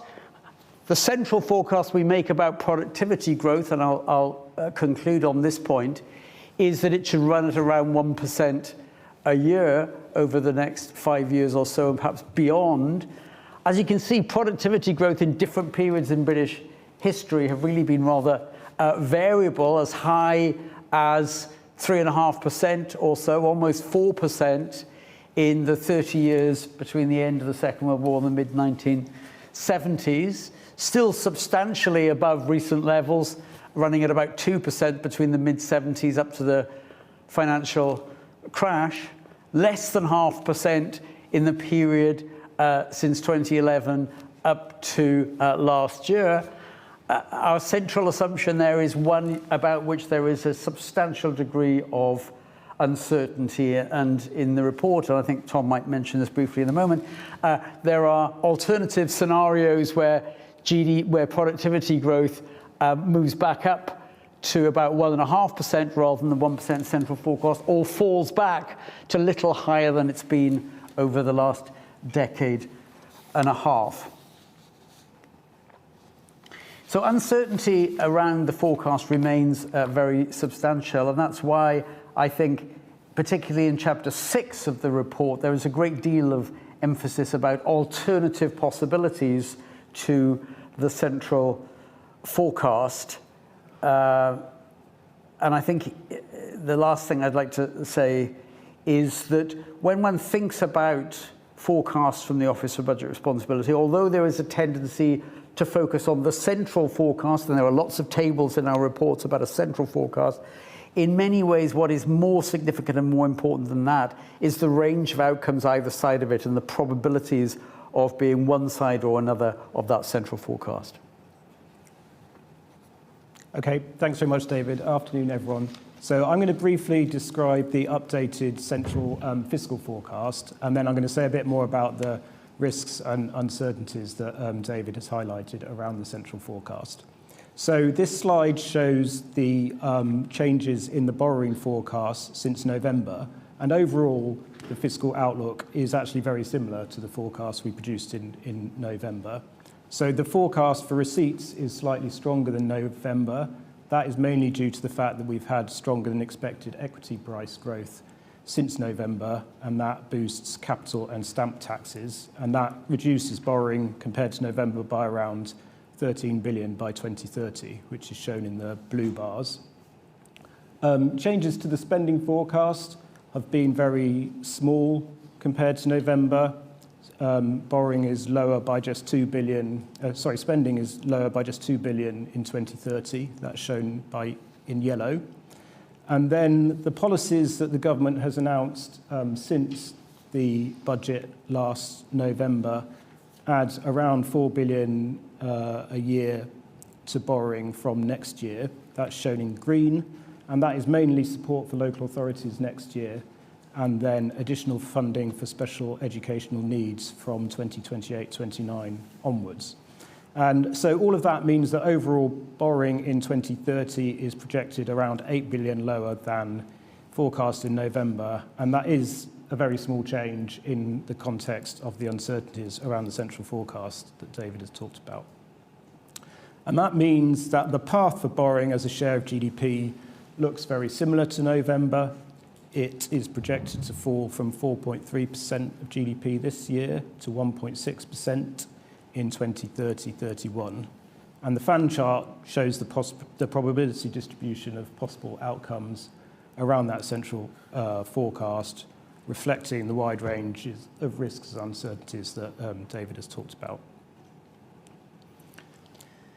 That forecast decline in borrowing over the next 5 years is primarily driven by a forecast increase in the tax take, tax as a share of GDP. Again, very similar shape to November.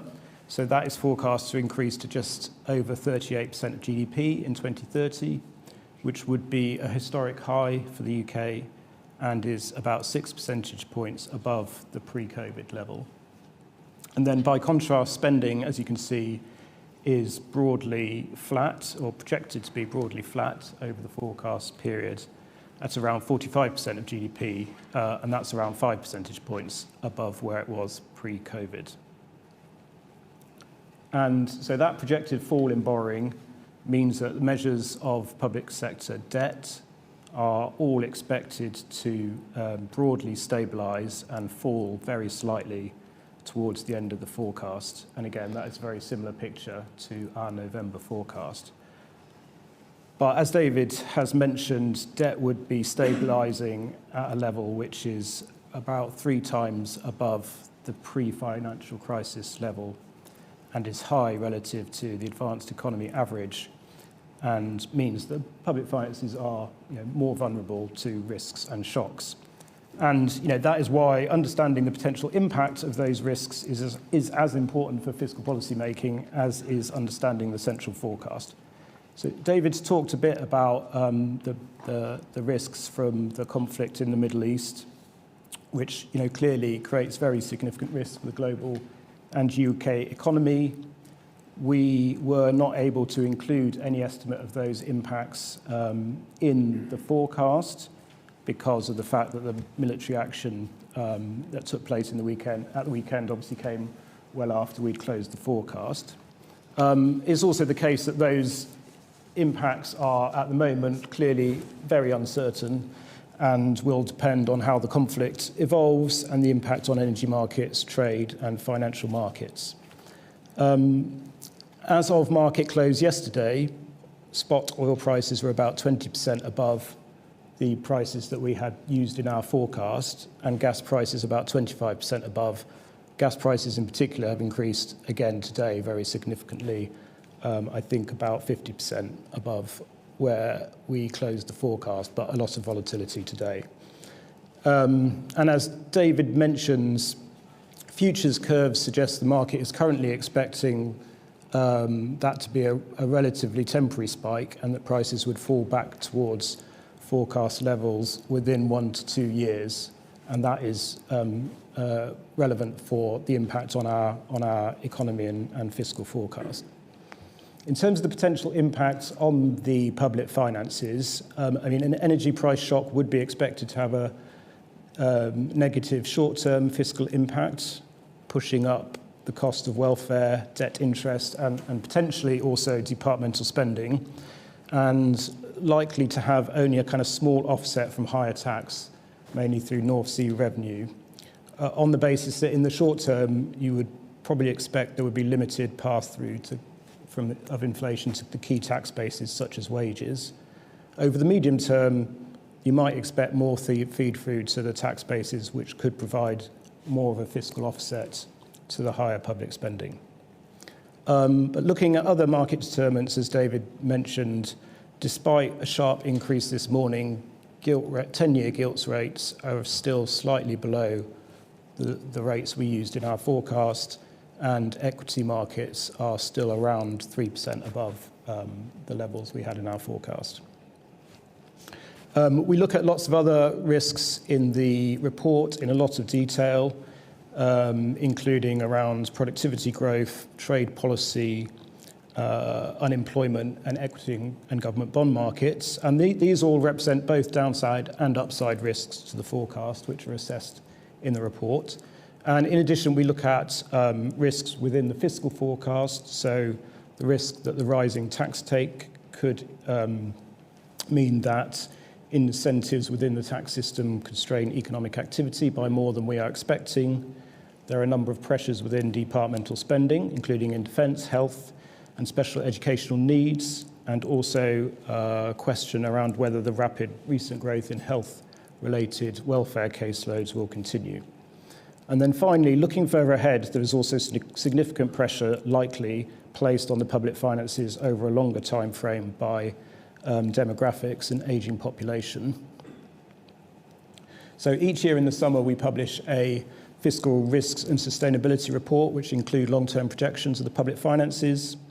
This chart is from the 2024 report, and we will be updating this in the summer.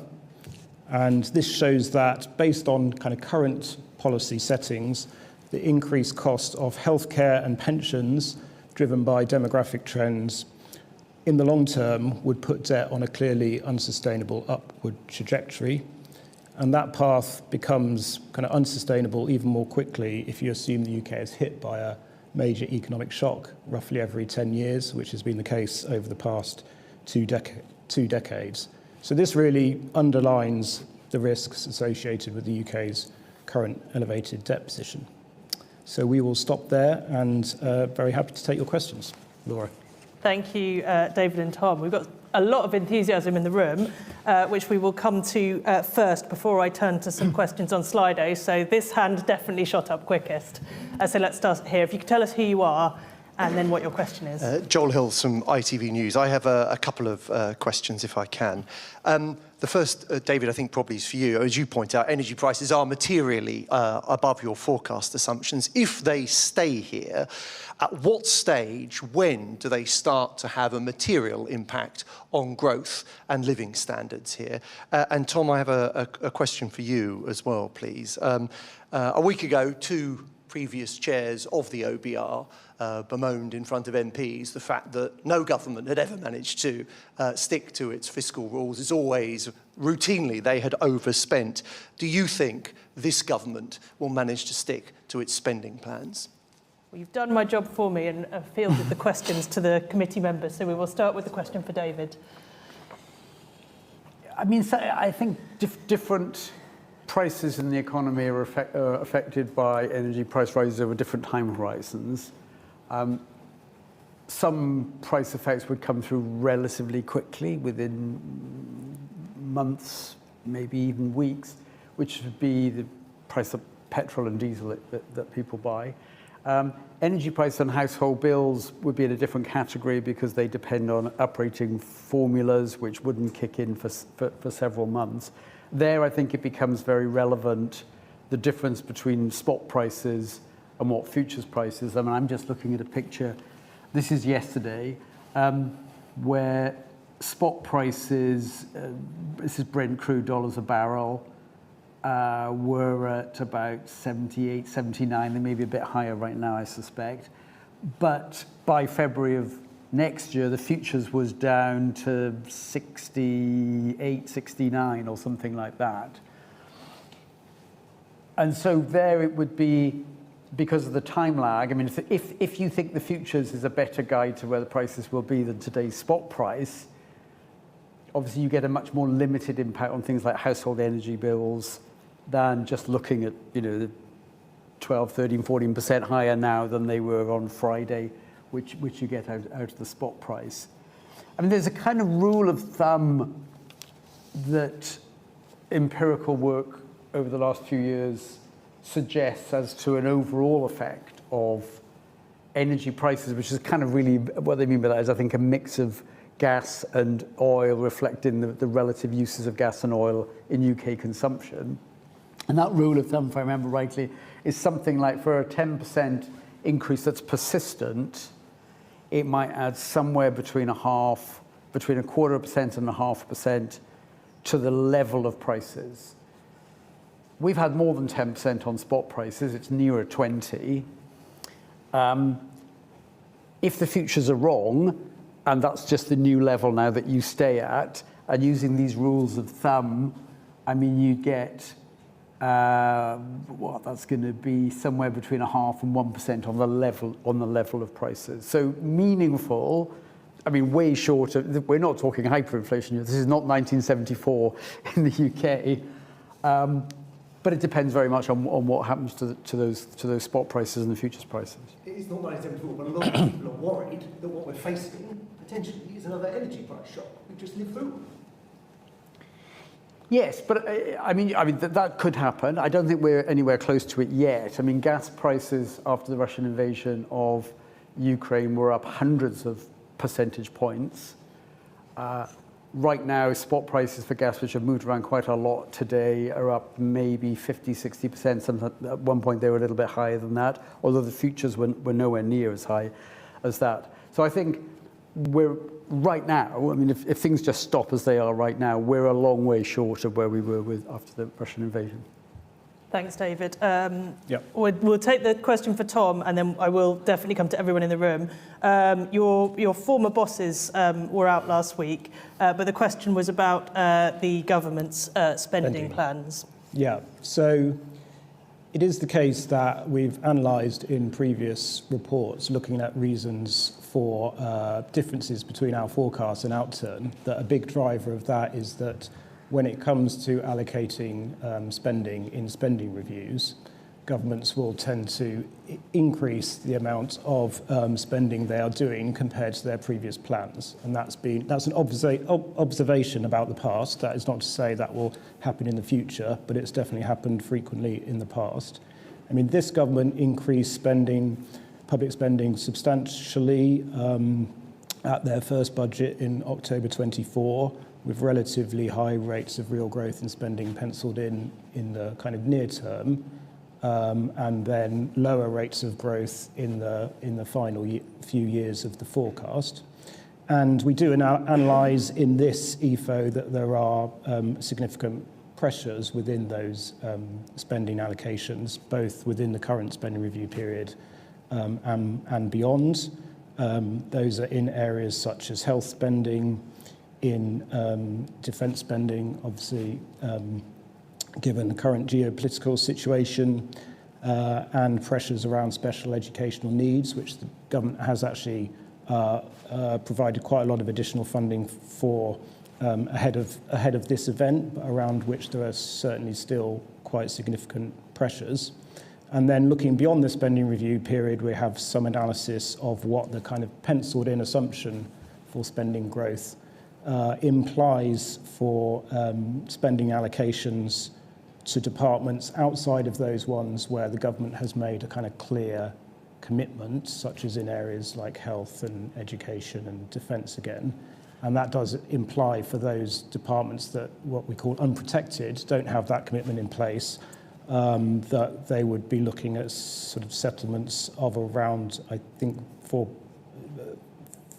cuts of 4.4% in real growth, so a pretty tight outlook for public spending. Thanks, Tom. Okay, we'll keep going around the room. We'll work from front to back, and let's have a go asking one question each, and then I'll try and come round again. Joel didn't get us off to a good start. We'll have a go. Hi there, Jack Barnett from The Times. You mentioned that the emigration from the UK has been substantially higher than what was previously expected. Could you just provide some colour around that as to the reasons why people are leaving in greater numbers than you previously expected? Is it to do with the increase in the tax burden? Can you just provide a bit more insight as to why it's happening? Yeah, it's a good question. I think what's actually happened is this, that the Office for National Statistics, after COVID, when it no doubt became more difficult to measure these things as much else, had come up with estimates that net emigration of British nationals, which had been running at, from memory, 80 to 90,000 a year consistently for many years, actually went to close to zero and that's been their more recent estimates. They've now looked at their methodology and they've actually reassessed the past so that there wasn't a reduction in net emigration of British nationals from the UK, and that it actually stayed at pretty steady levels, which were about 80 to 90,000 higher than over the last 4 or 5 years than what they'd estimated. So actually what's happened is that they've reverted to a pattern which now makes the last 4 or 5 years look very similar to the previous 10. It seemed easy for us then to say, well, what do we do for the next 5 years? Well, since they've now got a sort of flattish line about the level of net emigration of Brits, let's assume that that's where we go from the future. And that's driven the 60,000 less net immigration into the UK for the rest of our forecast horizon. So I don't think it's quite a case of they've suddenly discovered that there's very many more people leaving the UK than was the case on average over the last 10, 15 years. It's rather that they've reversed an assumption that they had made, that there was a reduction in net emigration. Sorry, I'm making a song and dance about that. So in a sense, I think that the question, why has that happened, sort of in a way goes away, because nothing unusual looks as if it has happened now in the last few years. Thank you. Let's go to these two gentlemen, and then we'll get to this side of the room. So David Robinson first. Thank you, David Robinson, Market News. If I can buck the trend by asking an upside risk question, and that is your earnings forecast. The Bank of England has latest assessment 3.25 as inflation compatible, target compatible earnings.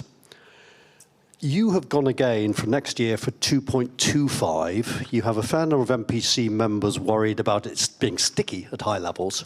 Why are you so pessimistic, and is that something that's going to be up for review in the autumn?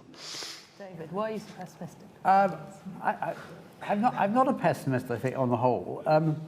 I think it's partly a reflection of an inflation forecast, which is inflation coming back down toward the target level, and it's been, as you know, David, materially above it for much of the last few years. Now, of course, that could get blown off course by what we've just been talking about and the energy situation there. That's very unclear at the moment. So it's partly that. I mean, it's also a reflection of what is pretty clearly a cooling labour market. One thing I didn't mention before was that the forecast now is for unemployment to be meaningfully higher than we thought back in November. I think last year we thought unemployment would stay just a bit south of 5%. Now it looks like it's heading toward 5.25%, maybe 5.5%, pretty quickly. And hiring has dropped off very materially in the private sector in the UK. So it's that combination really of a central forecast where inflation does keep gradually coming down, and a weakening labour market and more slack. Now that slack goes away as you look further ahead in our forecast, but explaining the relatively low level of wage settlements, 2.25% or so next year, is really a reflection of those two things. Tom, you just want to add something? I just was going to add that, I mean, I think you're very right to highlight this judgment, because it is really important in terms of the fiscal forecast. Nominal earnings are a really big driver of the receipts outlook. I mean, that is showed by the fact that in our previous forecast at the autumn budget, despite the fact that we revised down productivity, the forecast actually improved because we had a stronger earnings forecast. And we have some scenarios in the report this time which illustrate the sensitivity of the forecast to earnings. We also have some scenarios looking at potential different paths for unemployment over the next 5 years. And an interesting result from those scenarios is that what matters for the fiscal position is not the impact so much on the welfare bill, as you might expect, but actually the impact on the earnings forecast. Thanks very much. This gentleman here next. Harrison Moore, Market News. Somewhat similar question on your scenarios on productivity growth. You say on page 13 of the report that productivity growth resulting from AI could see borrowing 50 billion lower by 2030-31, but you also have a technological displacement scenario where rising productivity leads to substitution of human labour and therefore lower tax receipts, and so borrowing 9 billion higher. So does AI at the moment pose risks both to the upside and downside, and what data will you be looking at to see on which side we may be coming out? I think there's two aspects of AI which I think are very uncertain. The first is just what does it do to productivity? And last year, or the current Nobel Prize winner, one of the current Nobel Prize winners in economics takes a particular view on that.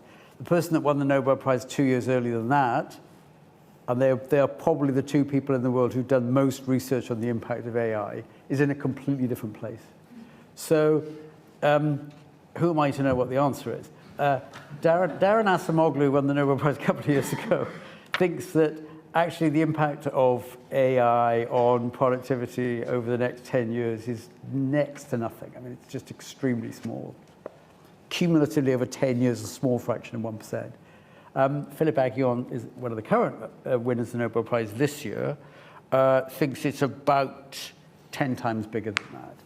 So that's the sort of indication of the range of uncertainty about its effect on productivity. There's another aspect of the uncertainty, which is whatever impact it has on productivity, and let's assume it's meaningful and significant, is that good for employment, or at least not bad for employment, or is it very bad for employment? The very bad for employment view would be that AI is just a straight substitute for labor, and that companies that currently employ 1,000 workers will just say, well, we only need 750, and we'll produce the same output, or maybe even more, with the fruits of AI. Or another view, which is actually it's more like a complement than a substitute for labor. So it means you get the extra output and don't just produce the same amount, but you increase the productivity of your workforce, thereby making them equally attractive to employ, and it boosts output by much more than the straight substitution story, and it's a complement and it increases the productivity of every worker that you've got. We do a couple of alternative scenarios, one of which is if you like, the pessimistic displacement one, where companies produce the same output, but they can just get rid of 20% of the workforce. And that's bad for tax revenue. I mean, it's most important, it's bad for the workers, but I mean, it's bad fiscally as well, partly because even though it might boost profits and reduce the wage bill, the average tax out of labour income is higher than the average tax out of corporate profits. So that switch is bad fiscally. Of course, the more positive scenario is you get the productivity impact and it comes at no cost to employment. Some of the gains of that are shared with real wages, and both profits and real wages are high, and that's fiscally highly beneficial. I think the tricky thing at the minute is, and that's why I mentioned this thing about the two of the latest Nobel Prize winners, people who've spent years thinking about this stuff are just coming to very different conclusions on this right now. What data will you be looking at to see which of these scenarios is more plausible? I think it's going to be tricky to be sure about which is more plausible by just looking at the monthly reports on employment and wages over the next year or even 2 years, because this really is a kind of 5-10 year phenomenon. But that's the main thing to look at. What's happening to employment, what's happening to measure productivity, what's happening to wages and profit margins. And I think you'll have a better idea a year from now than one has right now. Let's put it that way. We'll go to the lady at the back, and then these two gentlemen, and then I will take some questions online. Thank you, Aaron also from Telegraph. I just had a question on the Middle East again. If we do see sort of persistent conflict and persistent pressure on energy prices, could you just explain a bit on how that would impact growth and unemployment in the short and the long term? Obviously, we hear a lot from factory bosses in the UK that energy prices are a major concern for them. I mean, if we see energy prices rise as much again over the next few weeks and stay there, and that just becomes the new normal, and it's 20, 30, 40% higher energy prices, I think that's a material impact on inflation because it'll largely get passed through. it's not the kind of inflation that can help fiscally. So it's unambiguously bad news. I mean, the UK is a major importer of energy, so there's nothing good about energy prices being higher. I mean, there are some sorts of inflation which you might call domestically generated inflation, which are fiscally quite helpful, particularly when you've got threshold freezes, which then push people into higher tax bands. But this is not like that. This is all an increase in cost to the UK. It is a hit to the standard of living in the UK. It's not fiscally in any way helpful, partly because you've then got some welfare benefits that are uprated in line with inflation. So it costs the government, it doesn't generate any more revenue. It's pretty much bad whichever way you look at it, on households and on the fiscal situation. I mean, it takes a bit of a while to play out.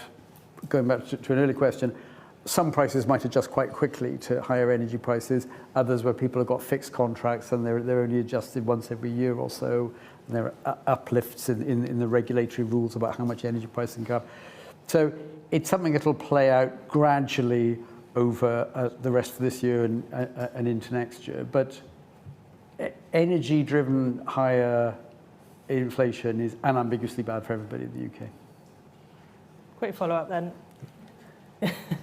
Sorry, yeah, and can you just say specifically what that would mean for growth and unemployment? So bad for inflation. Yeah, sure. Yeah. Well, it's also an increase in it's an increase in the cost of production, because pretty much every firm has to use energy. Some companies, of course, are extremely energy intensive, where the energy bill is a really substantial part of costs. But there's no company that employs anybody that isn't affected by this. And that's a squeeze on profitability, unless you can pass it through in higher prices. But then the question is, do you get pushback from your labour force? Probably there's some sharing of a burden. When there's an increased input price that comes from outside the country, everybody's going to have to take some pain somewhere. Part of it will show up in lower real wages. Part of it will show up in lower profitability. To the extent that there's very strong pushback in the labour market from any reduction in real wages, then the burden will fall more on reducing the levels of employment, because labour's gone up relative to the profitability of employing people. So it feeds through to real things, and not real things like employment and GDP, as well as the price level. Excellent. This gentleman here. Thank you. Tom Knowles of The Guardian. You've sort of touched upon this, but there's been quite a chunky upward revision to unemployment to 5.3% in 2026, and then revised up every year until 2029. Can you explain what's driving that? What's changed since November? And are young people going to be bearing the brunt of that rise in unemployment? Yeah. I mean, I think what's changed is that the data's just turned out to just get weaker in a way that we hadn't anticipated back in November. So we're just sort of marking it to market, in a sense, about what's happened in the last few months. And it's not just the actual data on unemployment and employment. It's also surveys of what it looks like companies are doing. And most of it has come about as a result of companies cutting back on new hires rather than laying lots of people off. And we haven't gone into a mass redundancy phase in the UK, thankfully. And because it's significantly on new hires, you'd expect it then to have a disproportionate impact on people joining the labour force and trying to find jobs for the first time. And that does seem to be happening.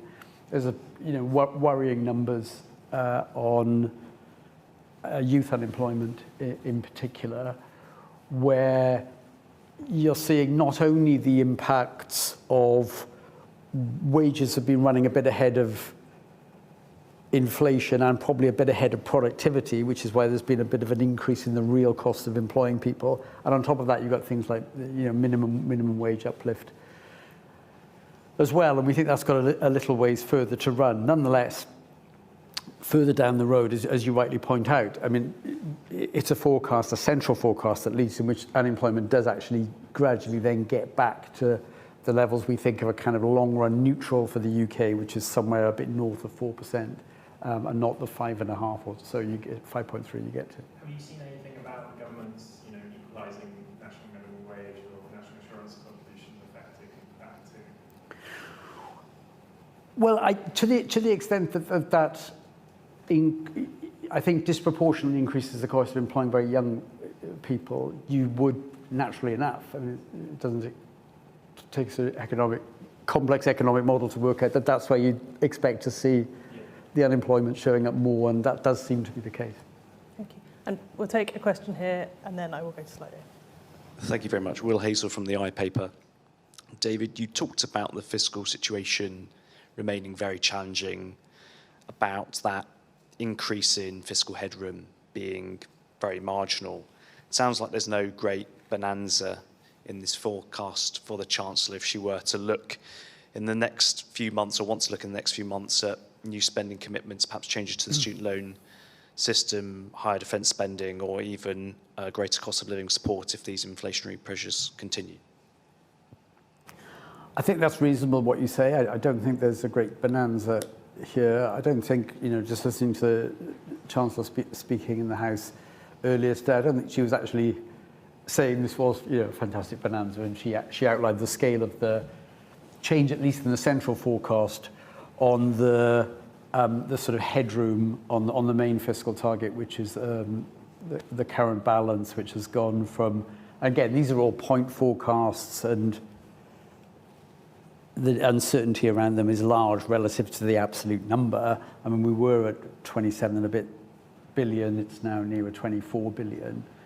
But I don't think anybody would describe, a few billion more in an economy where the government spends 1,000 billion as being a bonanza. And I don't think I heard the Chancellor saying anything inconsistent with that, really.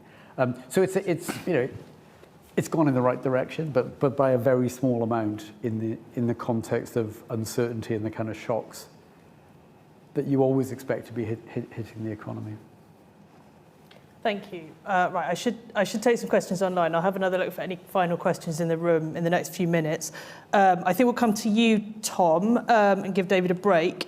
I should say we've had quite a lot of questions online about the conflict in the Middle East and unemployment, including our scenarios, but I think we've covered them quite comprehensively, so I won't repeat those. So I'll talk a little bit on the spending side, Tom.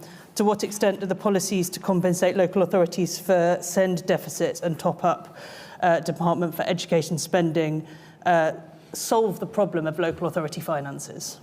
Okay, thanks. So at the autumn budget, we identified two sources of pressure on the public finances related to special educational needs. The first being that the government at the budget said that it was going to fully fund special educational needs from within central government departmental spending, and we estimated that would cost around £6 billion in 28-29, so a very significant pressure.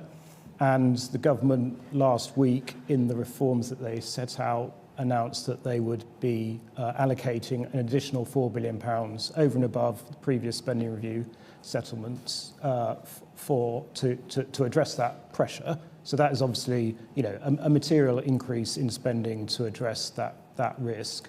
They've also said that they will allocate additional funding from within the Department for Education's budget that was previously unallocated to also pay for some areas of SEND policy.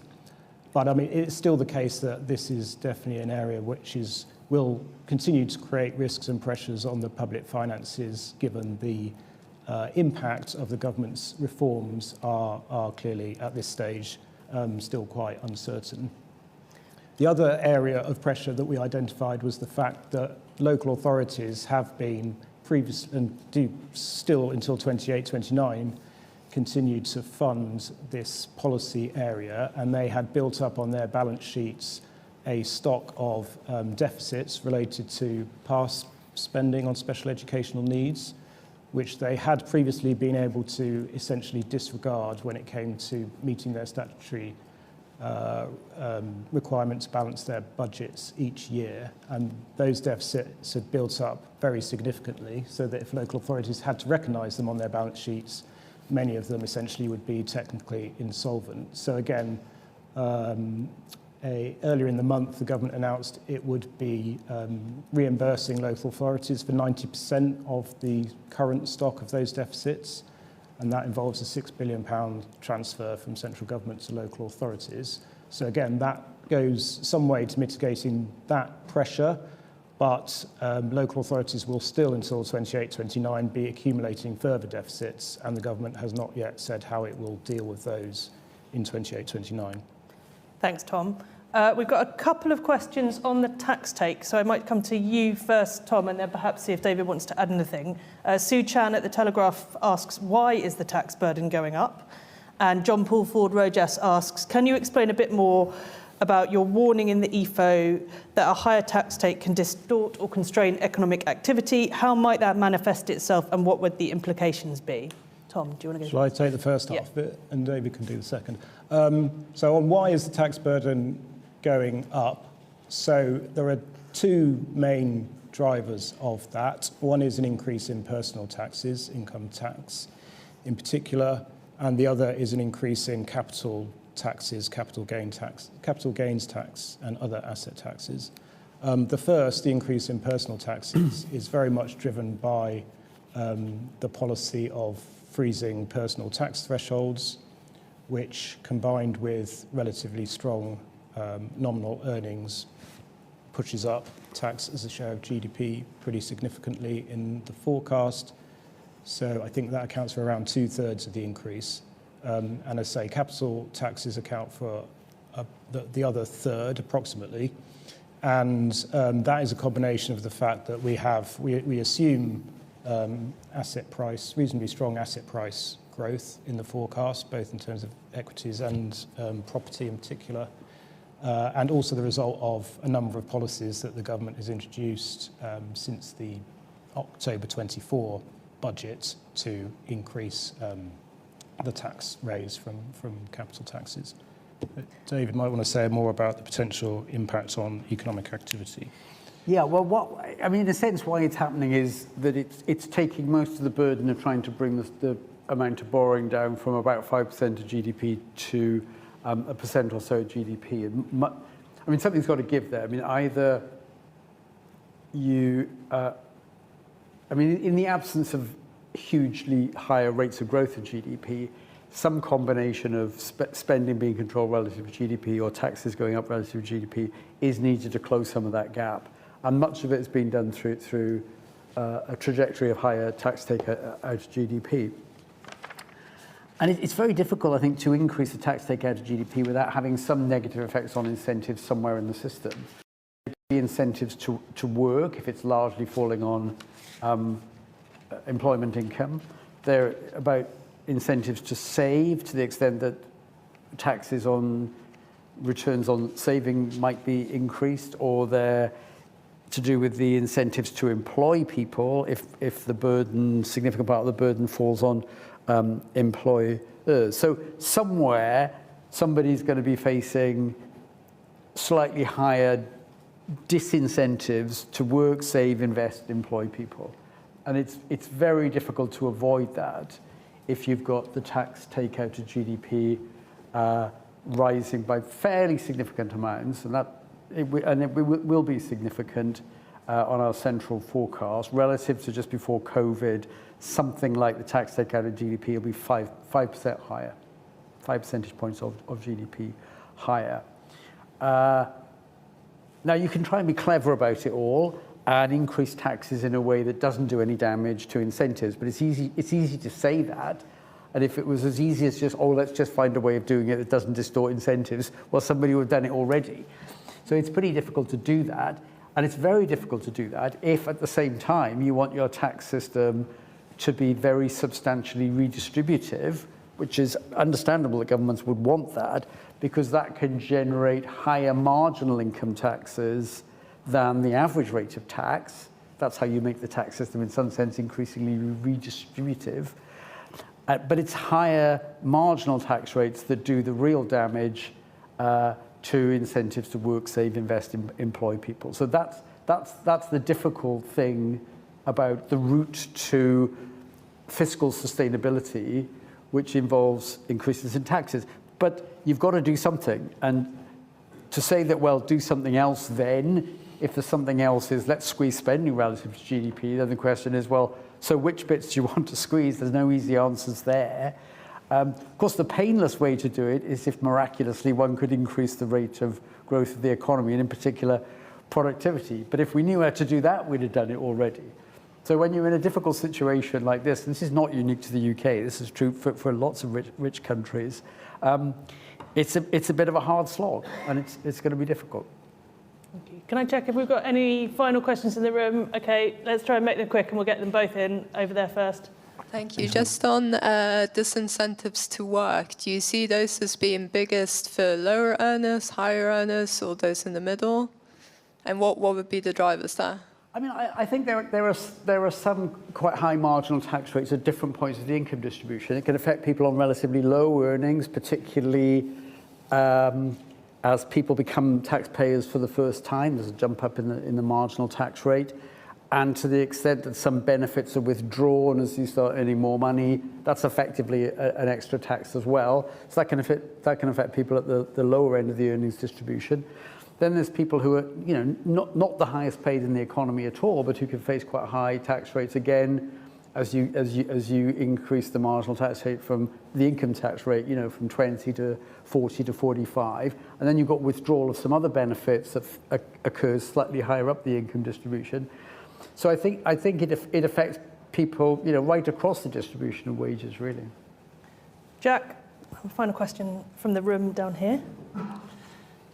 More of a procedural one. Are you confident you'll be able to publish your forecasts independently? Because obviously the Treasury published your forecast today at the budget in autumn. And when is the new chairman going to be announced? Well, on the second question, it is the Treasury who runs the process for appointing the new Chancellor, so you'd have to ask them about that one. On the first question, I mean, yes, we're very confident that we can... Did I say... You said Chancellor, I said, sorry. but you meant Chair. Chair. They're important. We agree they're important, Tom. Don't appoint the Chancellor. Okay, cut that bit. Chair. Shock horror from the OBI. On this first question, so yes, I mean, we're very confident that we can continue to publish independently. We produce the EFO independently while it is published on the Treasury website, which is what happened at this event. And that was a recommendation of the National Cyber Security Centre, who looked into what happened at the November budget. We produced the report in exactly the same way that we do normally, independently, and it was essentially transferred once it was complete to the Treasury to upload it on their website. In the future, we are still considering exactly what approach we'll use, but it is likely that we will publish on gov.uk, but on our own kind of site within gov.uk rather than on the Treasury's site. Great. Well, that is probably a good point to end. Thank you so much to many of you for coming today, and thanks for the questions online, some of which we didn't get to, for which I apologise. We are always happy to follow up afterwards if you have questions or require further information about the forecast we've published today. I will wrap up by saying that we look forward to seeing you at our next event, which will be following the publication of our Fiscal Risks and Sustainability report in the summer.